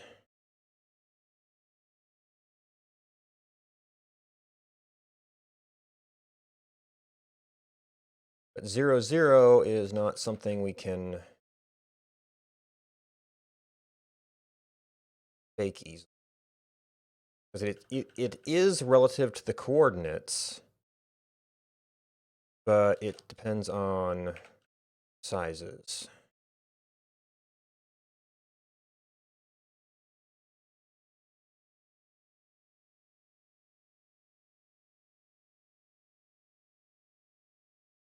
Also, is the behavior when we skip reason? If we know the size, and the size is less than min size. Oh. So I did kind of have a... If it was unknown, okay, so size is now assumed.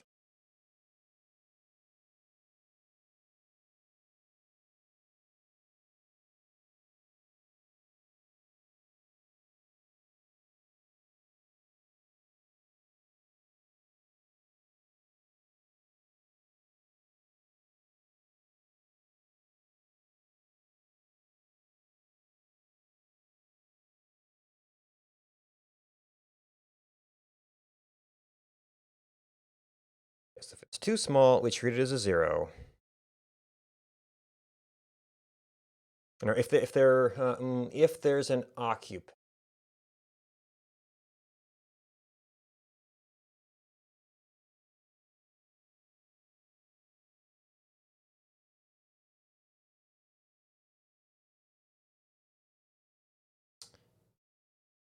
Yeah, because of natural objects, you can never completely skip things.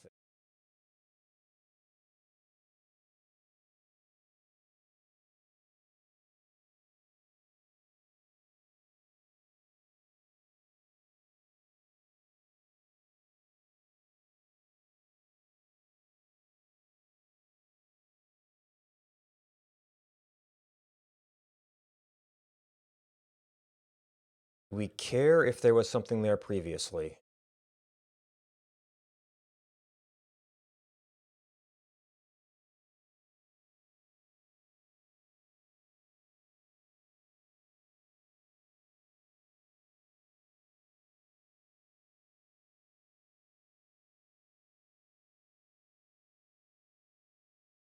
If we can skip it, and if it was in fact 0,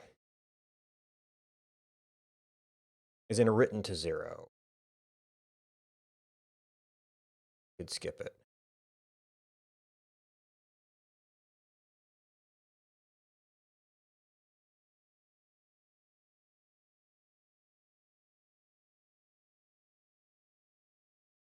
So if occupant and occupant equals 0, we can skip. Else we have to continue through to make sure that that is actually cleared.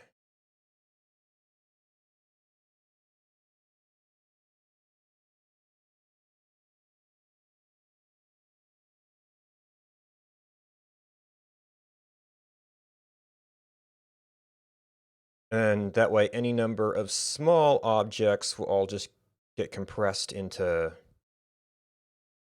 empties.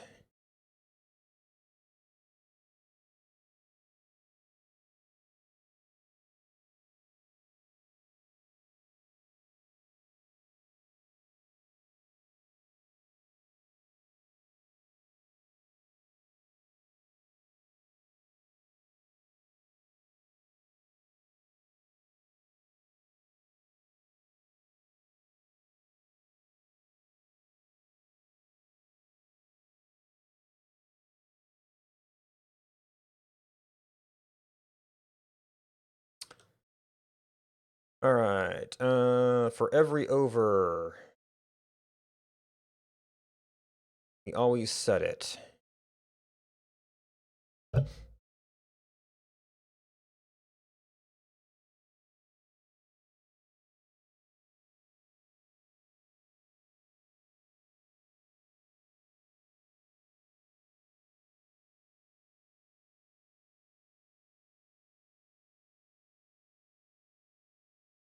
Okay, we're not doing any exclusions here because we're not doing detailed map processing. I guess since that is where exclusions come into play. All right, so we're also on ML test.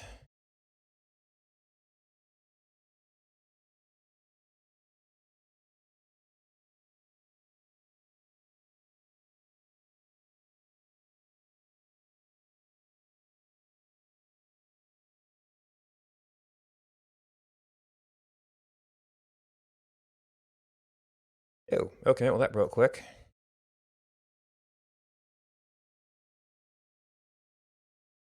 $65. Oh, I probably commented that out so I didn't complain about missing object. Or unused object.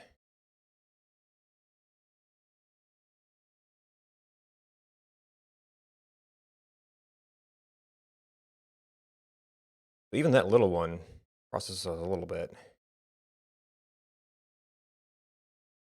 Okay, so we're still excluding some stuff. We covered a lot of tiles, actually.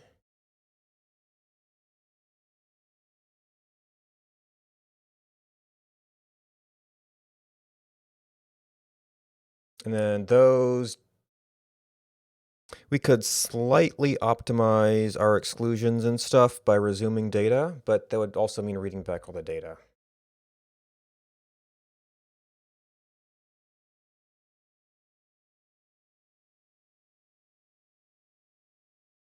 Okay, you don't have indexes because we should only need that once.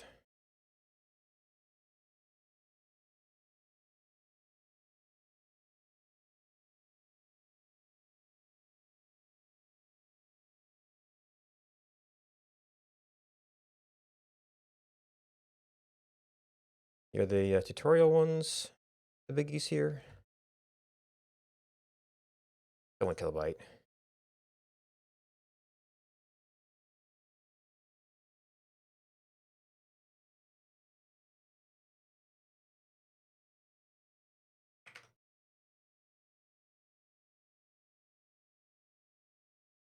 This still needs to be checked.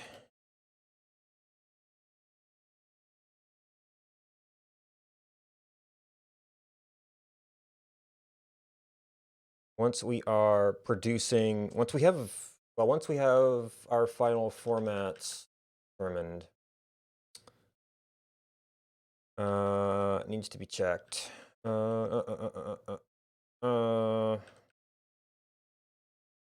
Player IDs and map logs. Well, I've not even tried processing real log or the updated map log formats yet.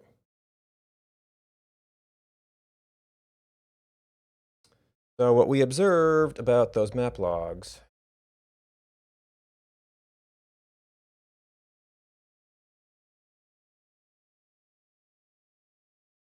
We can probably find. I still need to work on seeds. Must have been a reset. This would probably be our best bet for testing. It won't do any proper like arc resumption or anything. Oh. I process files in the middle of arc. It might arc in.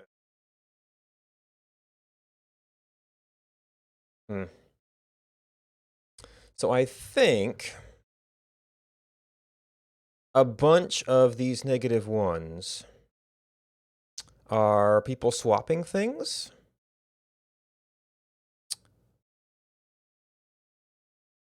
I think those are tutorials we have been leaving in. But similar to our floor removal process, we might be able to not record these to save a little bit.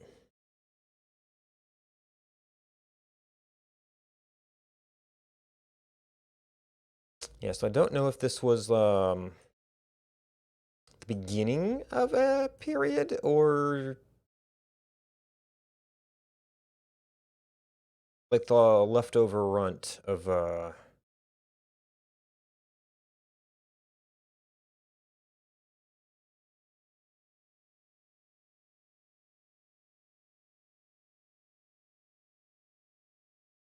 Okay, you don't have seeds. So we're going to have to go with time.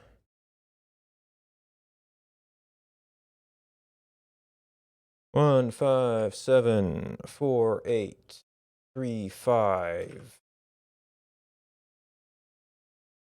680 time.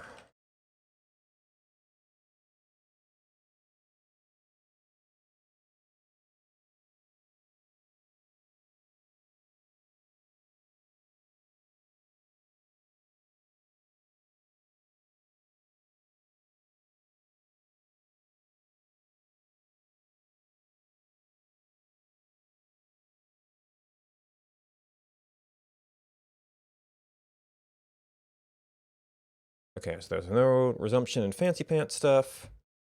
We should expect relatively. So that should have been a new arc. Unknown seed. Oh, yeah, I'm gonna have to, when seeds get published, you have to go back and fix up all the arcs.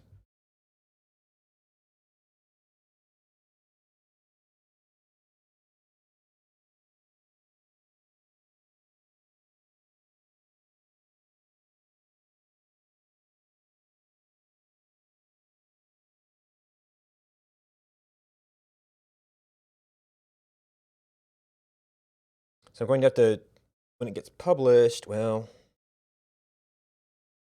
we don't know when its real effectivity is, so potentially we have to completely redo seeds every time. A pain in the butt.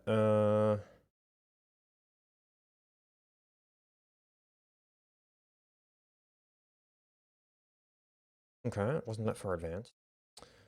Spans 3, arcs 2.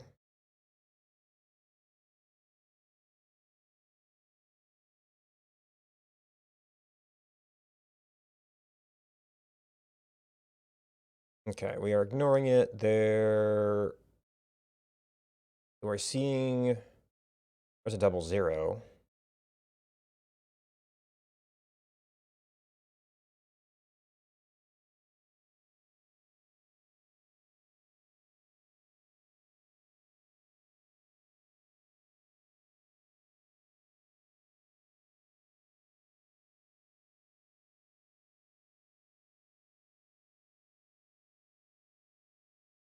Hmm. This might actually kind of be at the tail end of activity here. The 5 kilobyte.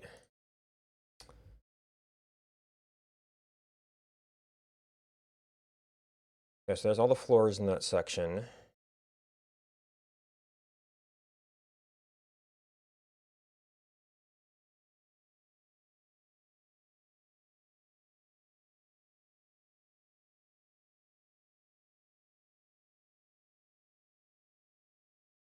Oh, these aren't activity logs. These are only final placements. So that doubling is only going to be in the map logs.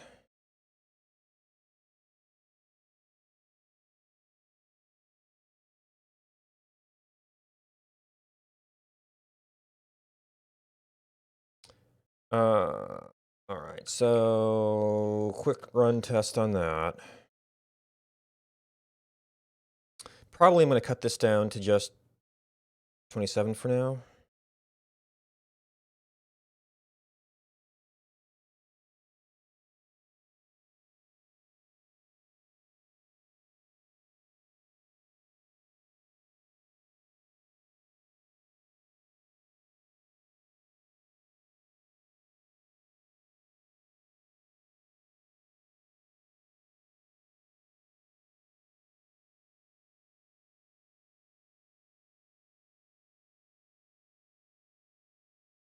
And yeah, really skip the other process as well.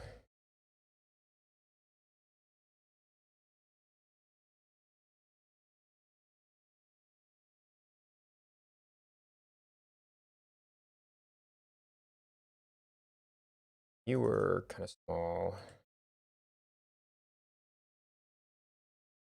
All right, so this is where we might see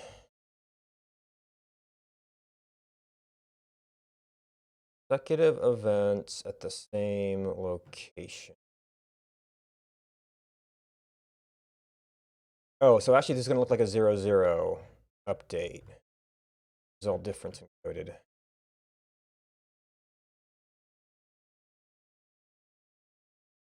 Yeah, same time, same location.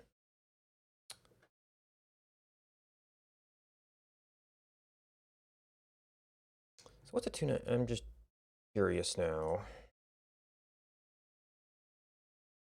Probably a small switchable item. Basket. Yeah, okay.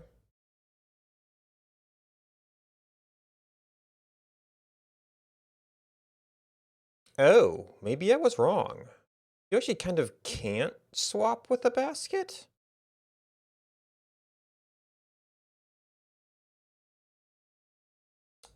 So is this always containers?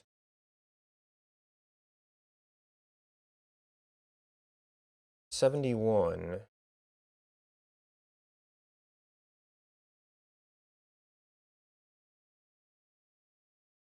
No, that's a stone hatchet.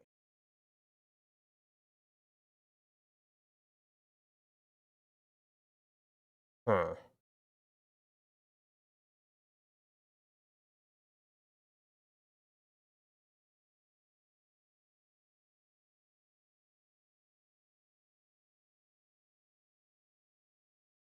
126.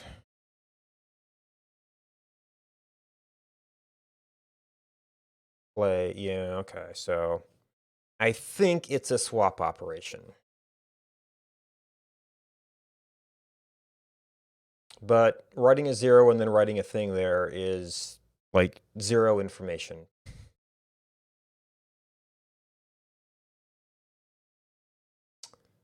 So where are we? If it's a placement,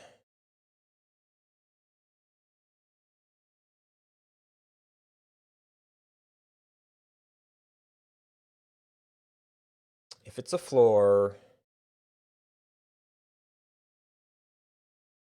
else, if it's a floor removal,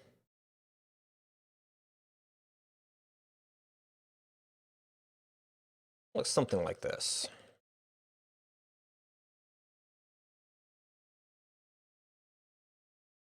Um,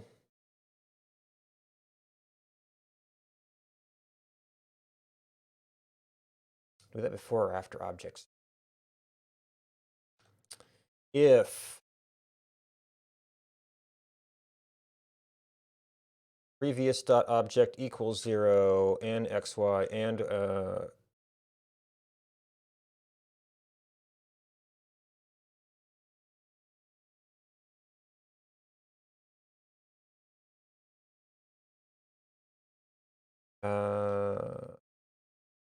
I care if this is floor layer? Because this will trigger anytime we have a floor operation.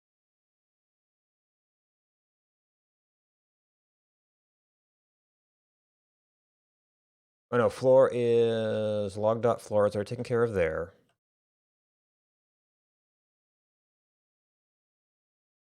So the problem is it's actually the previous thing that we wanted to skip.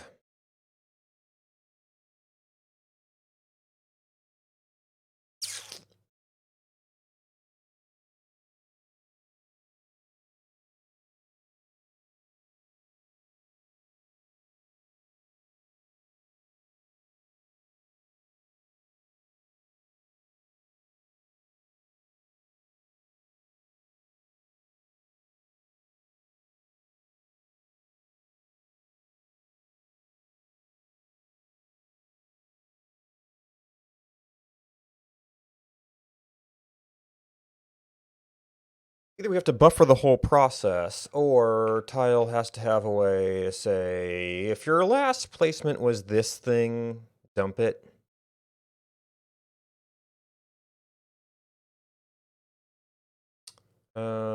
Placements,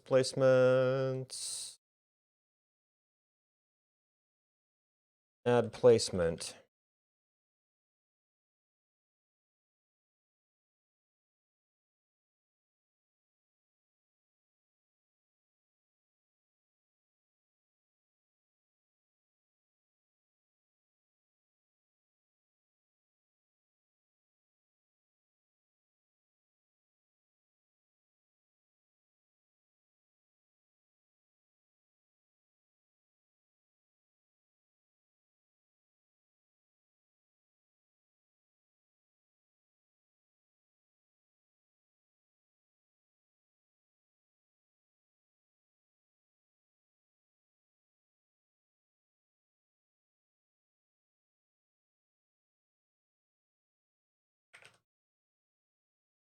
I don't think I need to do anything to that.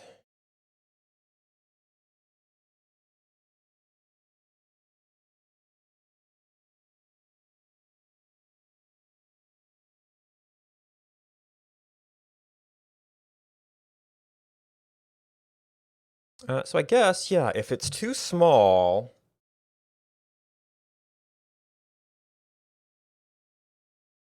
we've already written 0.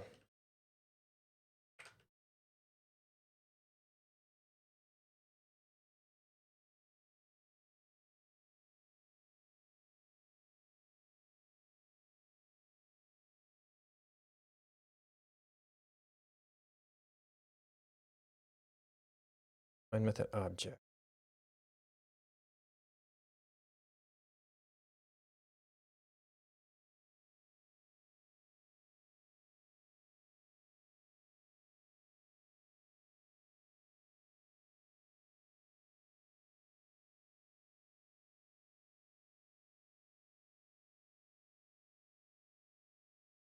Okay, so that's something we should have checked beforehand if there was a previous. How the heck did that become an arc?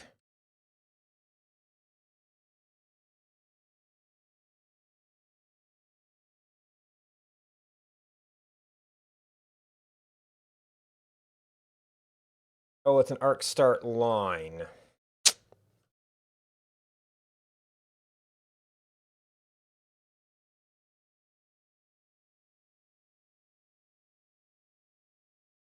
Hmm.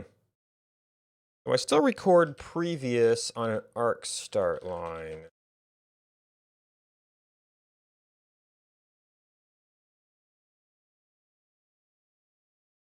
It was just kind of accident that never happened before.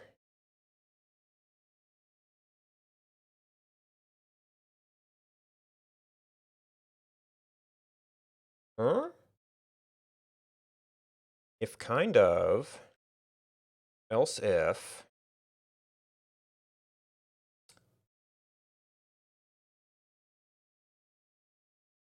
Okay, so I actually do want to record you down here, so it's only previous placements.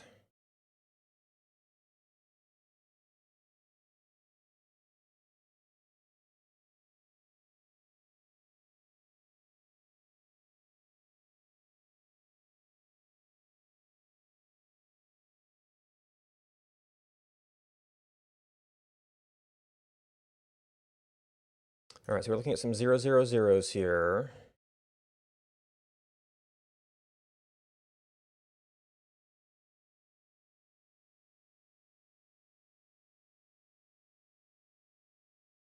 Now, well,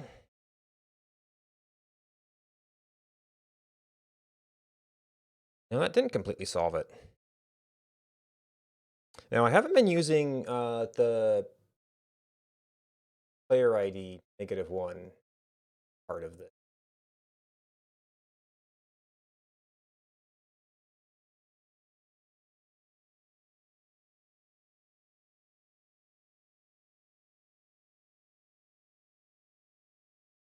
Actually, that could be an interesting thing. Are those the only places where it writes 0?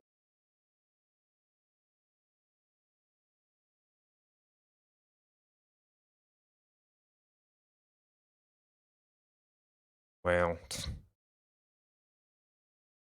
well, let me see my line, please.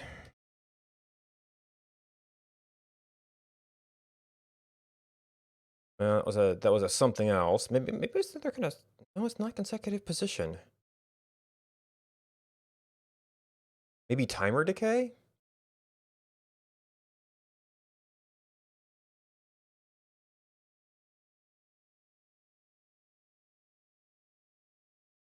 I guess something could decay to nothing, so you can't just use.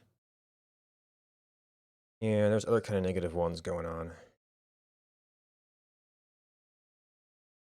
What's a -1 0? It's a -1 0. That's a -1 0. It's a -1.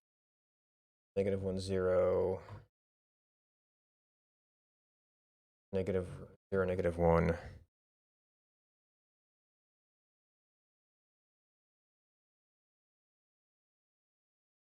That's 2. That's 2. That's 2.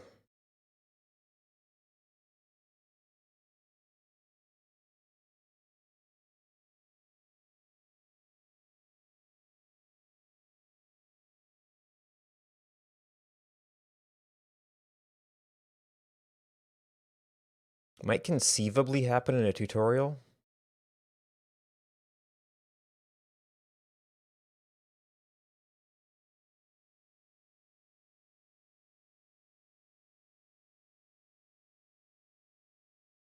Could there be no tutorial loads in here?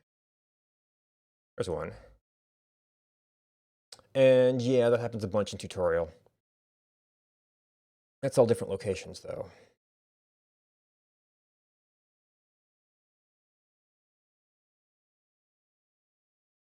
We could use that as an extra condition. It might short circuit some of the other checks. Why?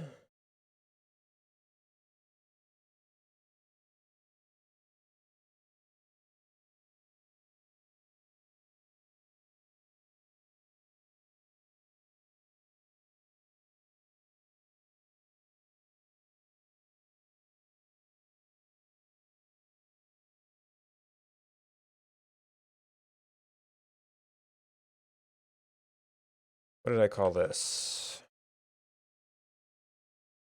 Clarity? Actor. Are you going to be negative? Do I parse this?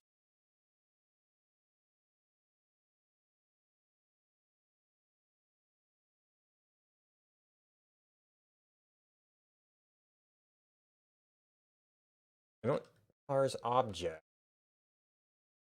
Right, because objects can actually have other things.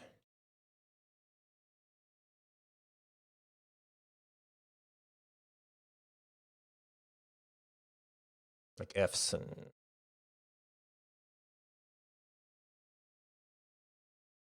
And then we have a thing to get that out if it's needed.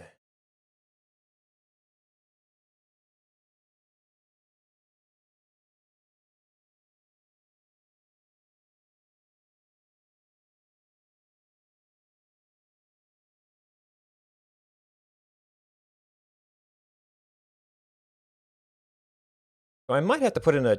Well, I don't know. Well, I don't know exactly which line is going haywire. I might have to turn off the encoding so I can see which location it is. That just added a condition, which is not going to tell us anything. Well, we know it was 126.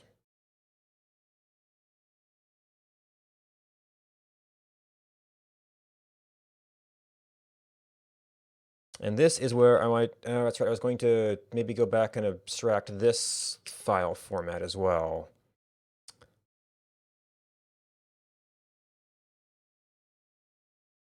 Well, if these stay at 0, then we will never encode anything.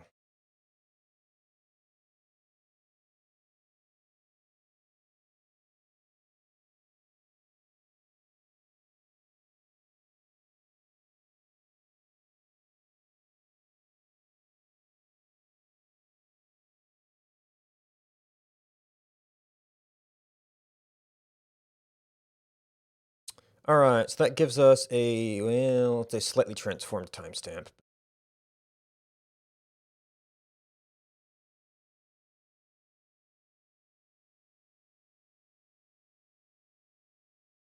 Same time, same location. What the heck is going on? Oh, did I size or cut it?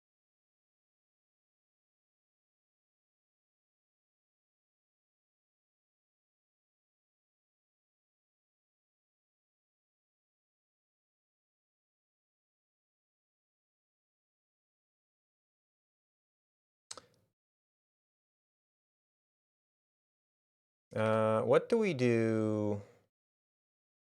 Right, min size is 0, so it's just not going to do anything there. What the heck are you doing? This is not triggering.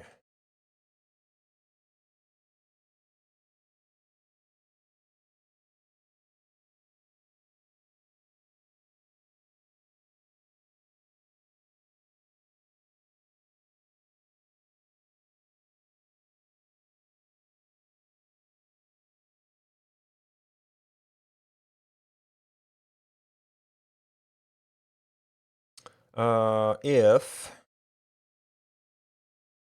log.ms offset equals 157483763 747.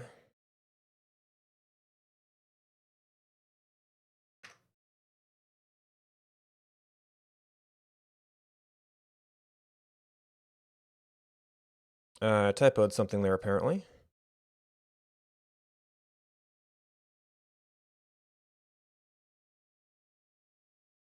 There you go. Oh, 0. This is milliseconds.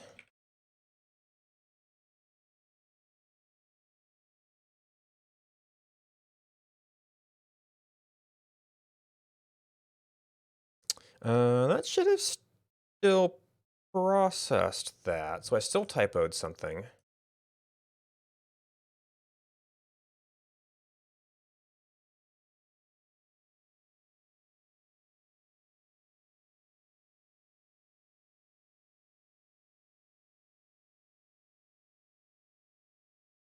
Oh, wait, your MS offset isn't set until your MS start is set.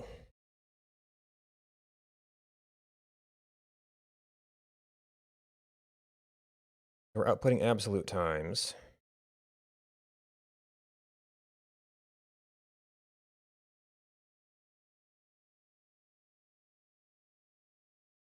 You know what? This probably is an offset.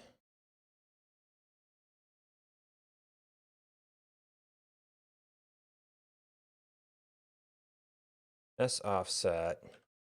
MS time. MS offset. Actually, this probably is MS time.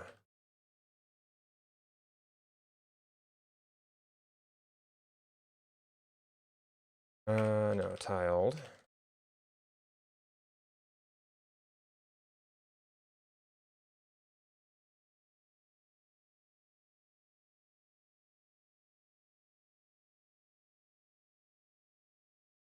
Okay, we hit each of them with the previous line, so that's not too surprising.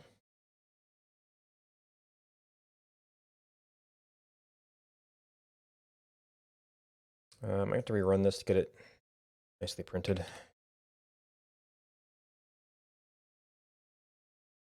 Okay, 235 with 0. Yeah, so that was just the previous contents. It was at a different time. So replace it with 0, actor -1, x, y,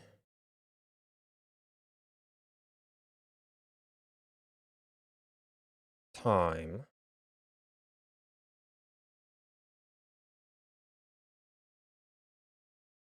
Okay, well, we can identify it.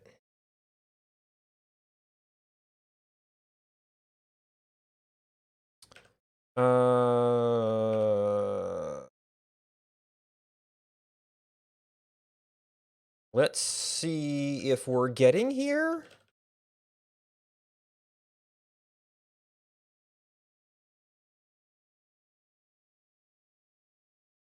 Okay, we're getting there.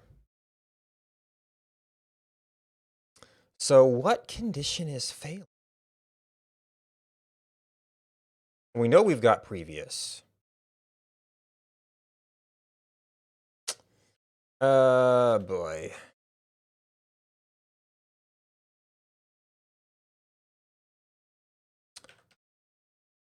Typo.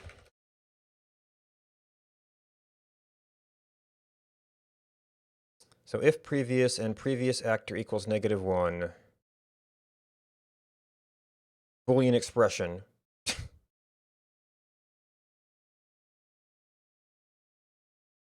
That should be undoing more than necessary.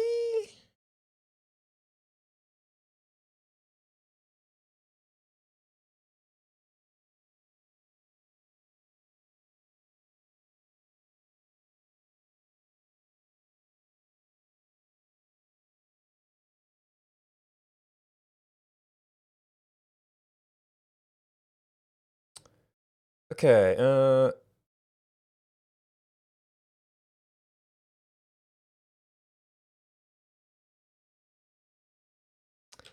you know what? Actually, this might be a failure of undo.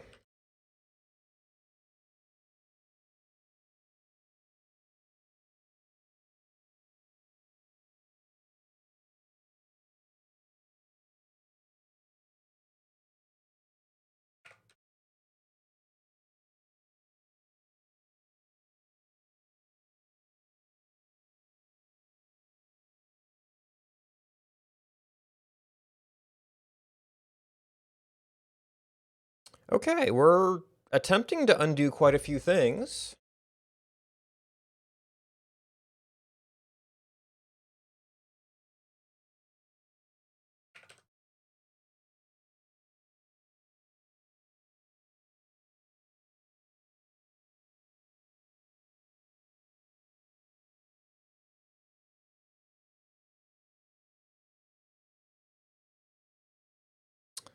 It is reducing the size of the array.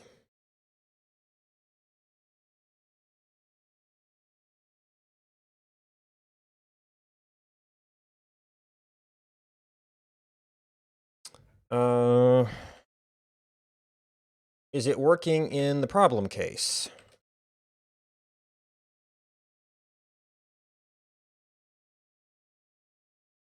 I need to do this at this very specific time, or it's going to be spammed all over the place.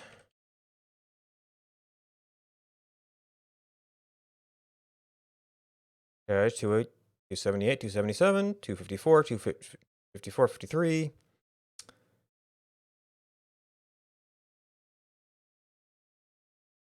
It looks like it's being removed.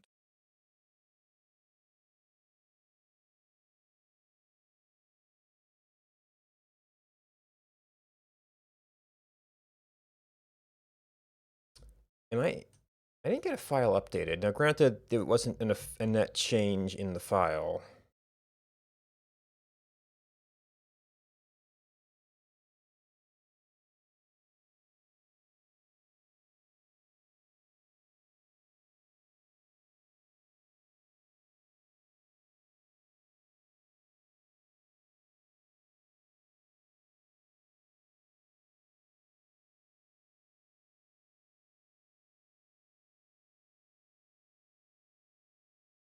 Also, why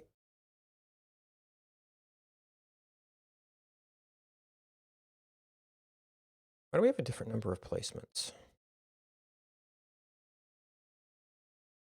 Oh, because it's a smaller tile, the zoom level. Oh, I forgot to notice what coordinate this was.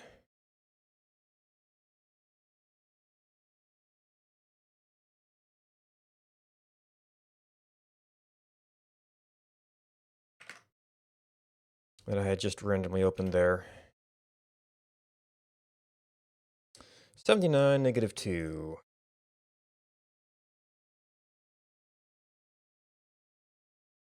What? Okay, so that's at that zoom level. 629, -9.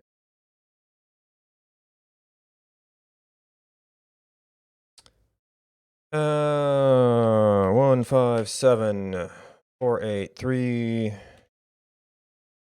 3, 7, 6, 3, 7, 4, 7.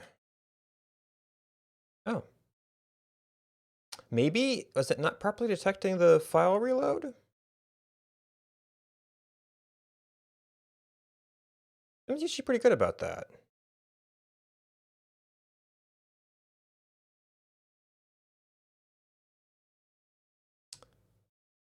Huh.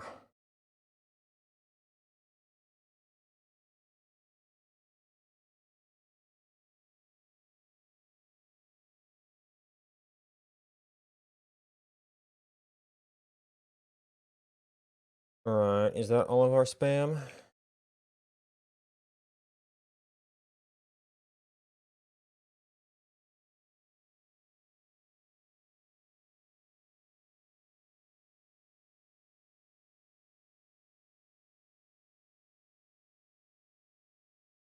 Seemed like it didn't ask, I guess I hadn't done anything, so maybe it didn't ask me about refresh. Alright, and output maplog. Turn our encoding back on.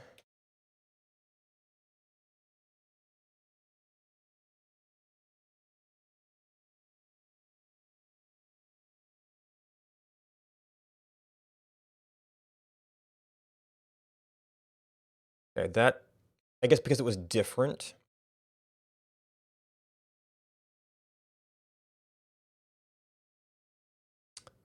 And then, no, that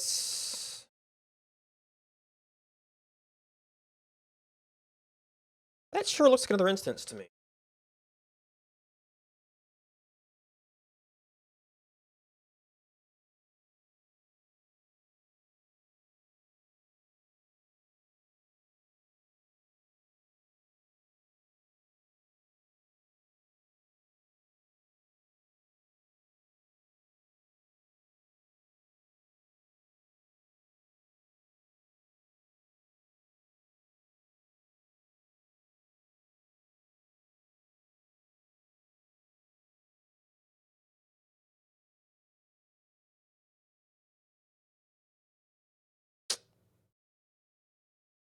What the heck? And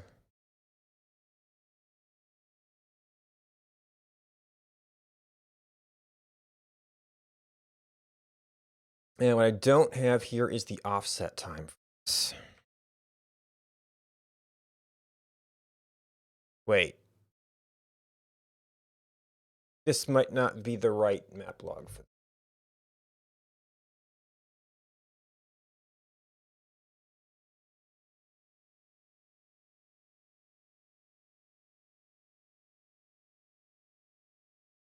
No, that's the right one. No, because it's going to be user ID. Negative 20, 129, 279. There we go.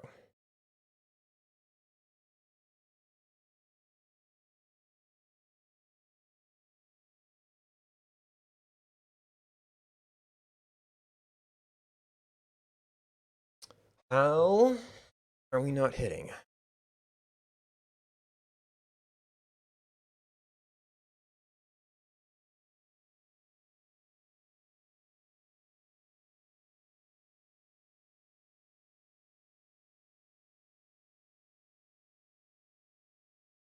If log dot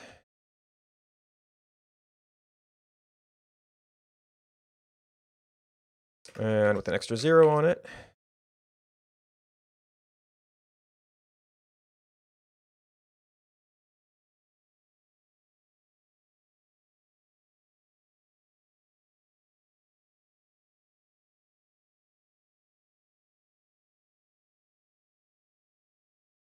Okay, we are not detecting that.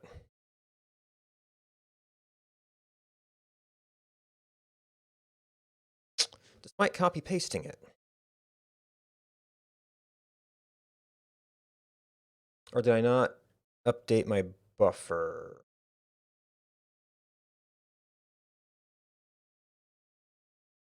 All right, 382987. This not encoded?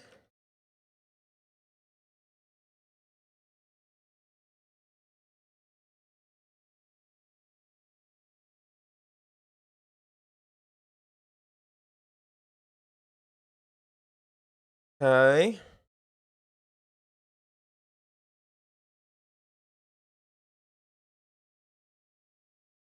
X.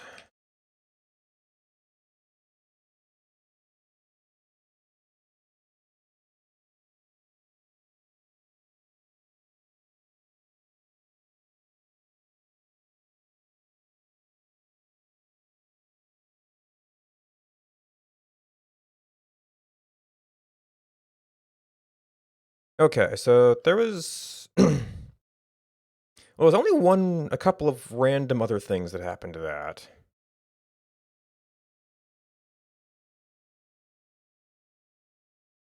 Only one of them had the previous of self.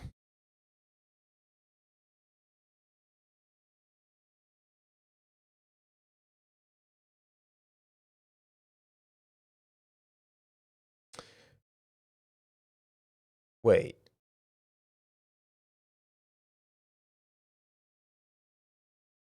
Oh, the previous line on an actual on whatever was before.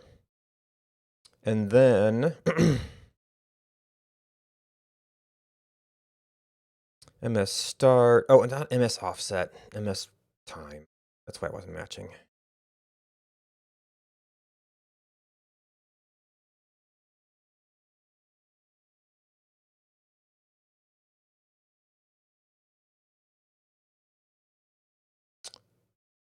No, okay. Because I removed the 0.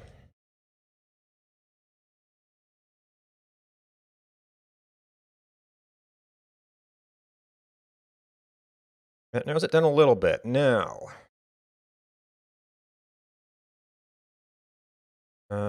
you. Maybe I have to force edit this. No, okay. So we were looking at what? We were saying, do we appear to be removing it? Oh, this, yeah, there's only one thing that happens at this time. We can tell.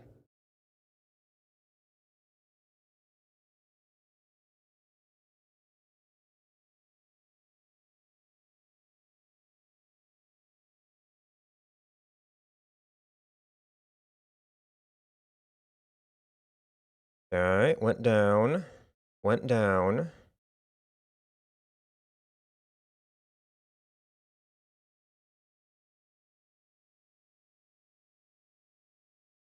Was it somehow recorded twice?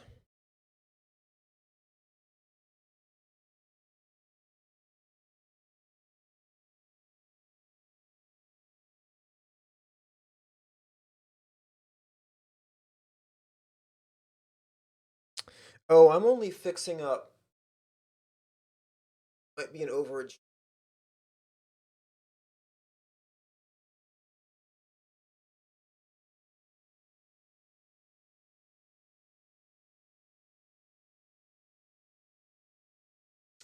Ew.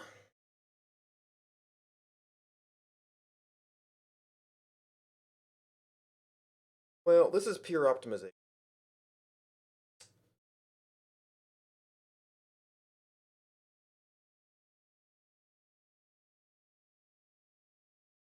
The other thing would be to give tiles some sort of skip flag.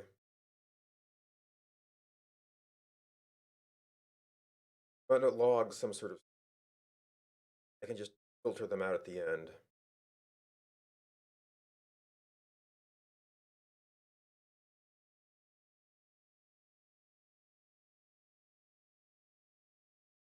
Uh,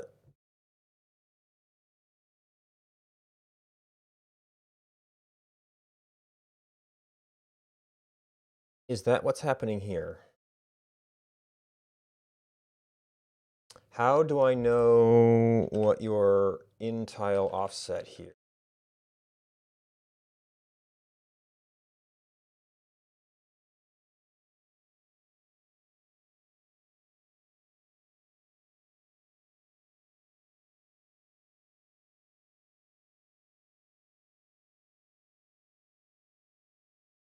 Okay, we're still doing length. You see that affecting something?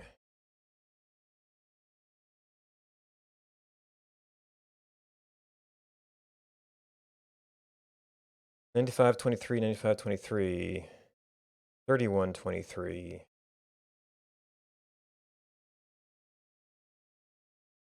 Out of, well, no, it would have to be.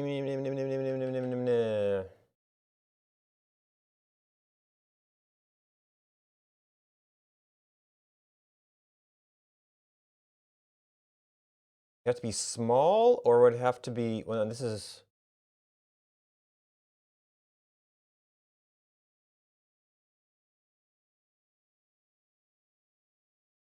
have to be small or near the edge to go on to something else. No, we were looking at the main tile, though. Very specifically.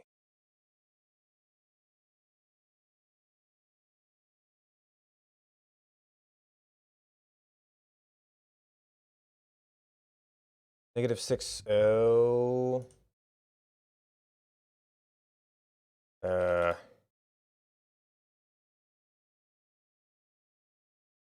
You're 629. It's an overage tile.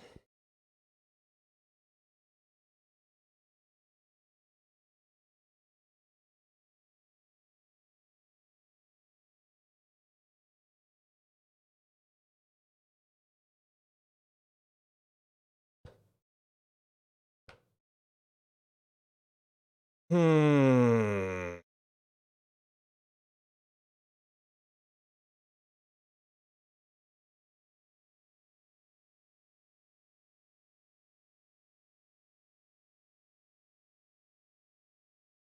So it might be something that can be overdrawn across a tile boundary.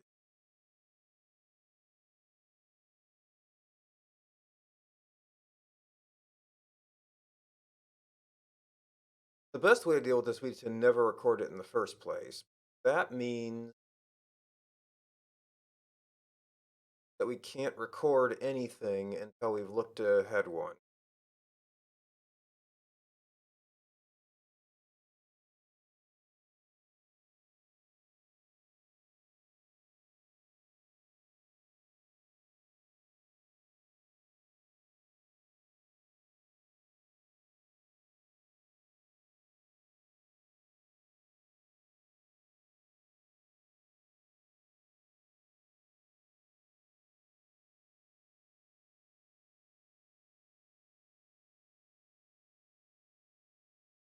Or we have a way to mark log files as skippable, and we just don't output them.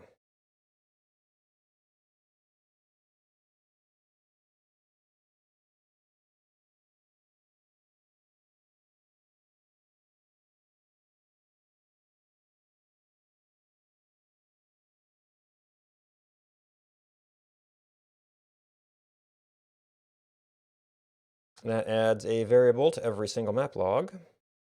We've got a lot of.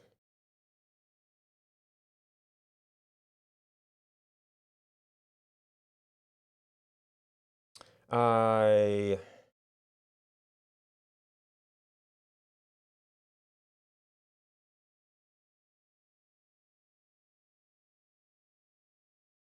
could do like vector -2 or something.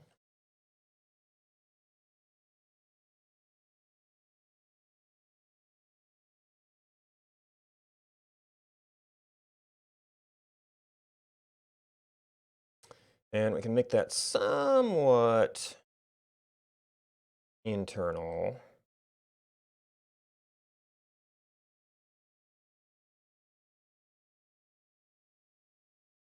Itself.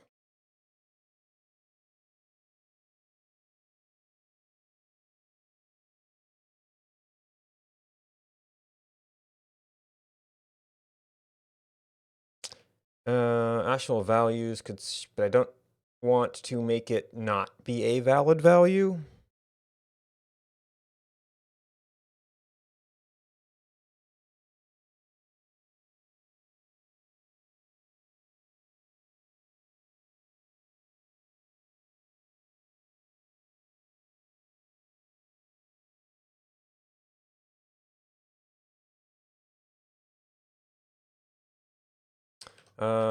So rather than this, we would do previous.skip.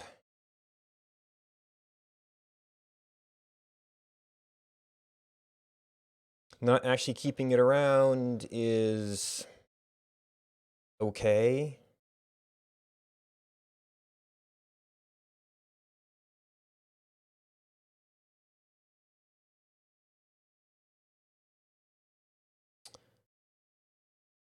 And then I could actually put this in tile. Right.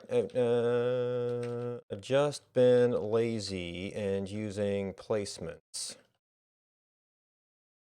But do I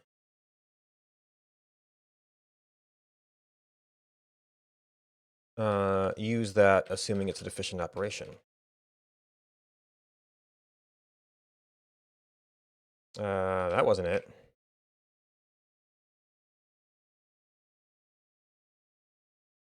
It still wasn't it.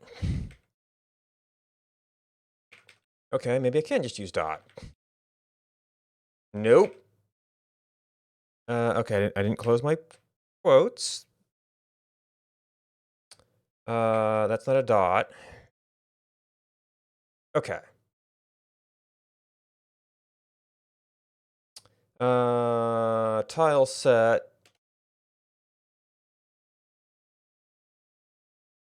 Gets you all the values of the tiles. It's tile set dot placements. So that is exactly what we want to output.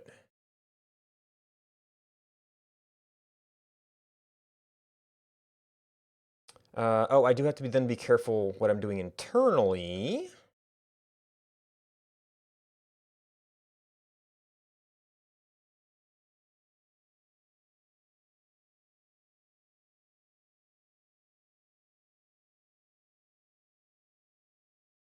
Then that has to be internal reference.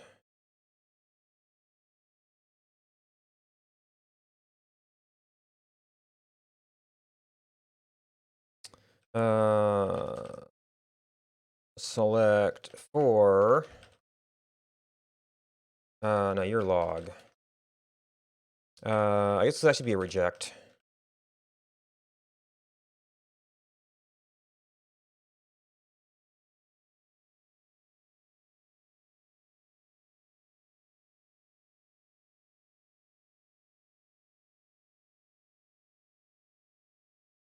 So this is actually a method that would not work out so well if we were doing a pure functional type thing.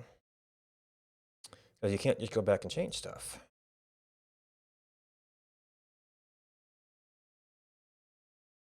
Okay, so your different coordinates. Yeah, there. All right, so if we do no, output maplog.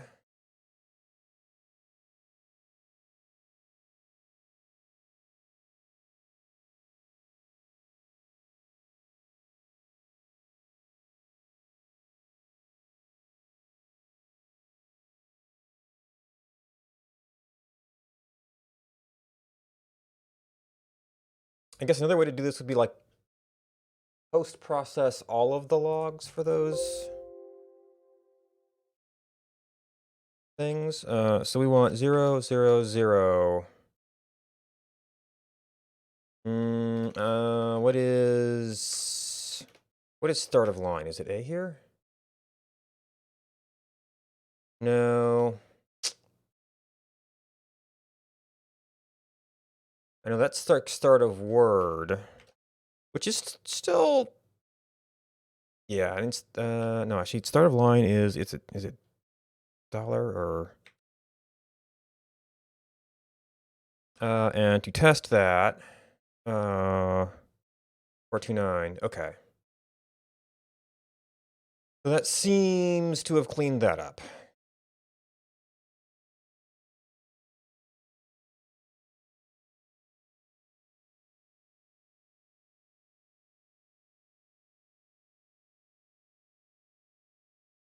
All right, so we're ignoring that for right now. We're skipping redundant negative ones.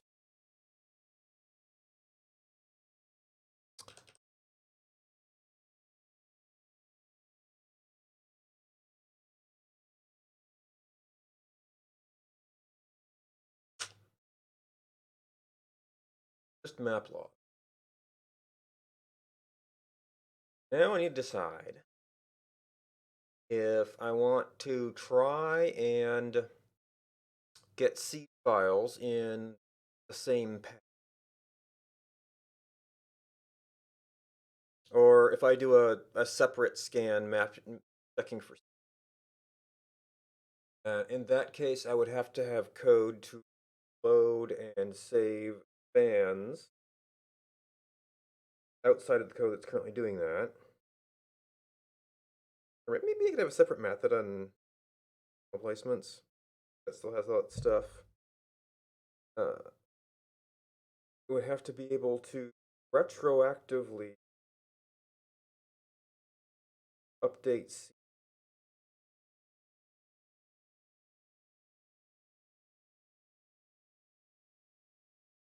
So arc is going to get defined without a seed. Publishing a seed will be, yeah.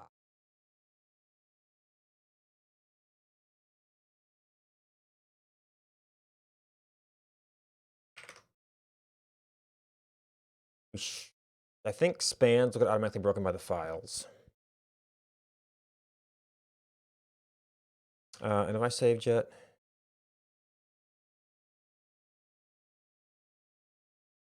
No, I have not.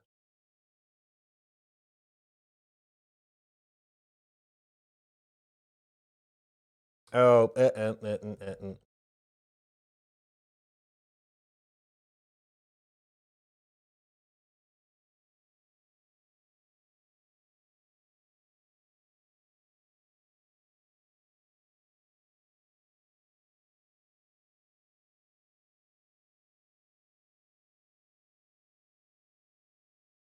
this was the size fixes, and so I forgot the checkpoint there.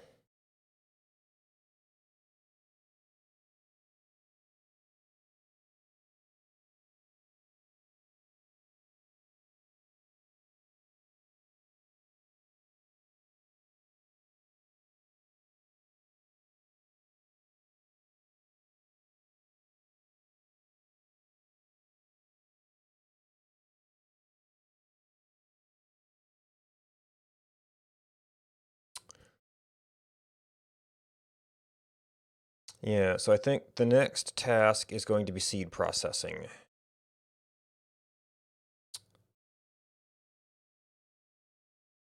And that might be easiest. We can always go into front end stuff.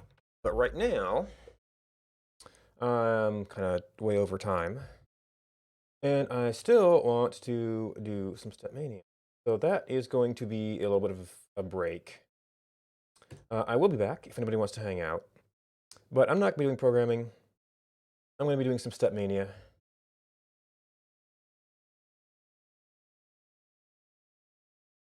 So I will break stream to change all my quality settings. I will take a little while to set the pad up.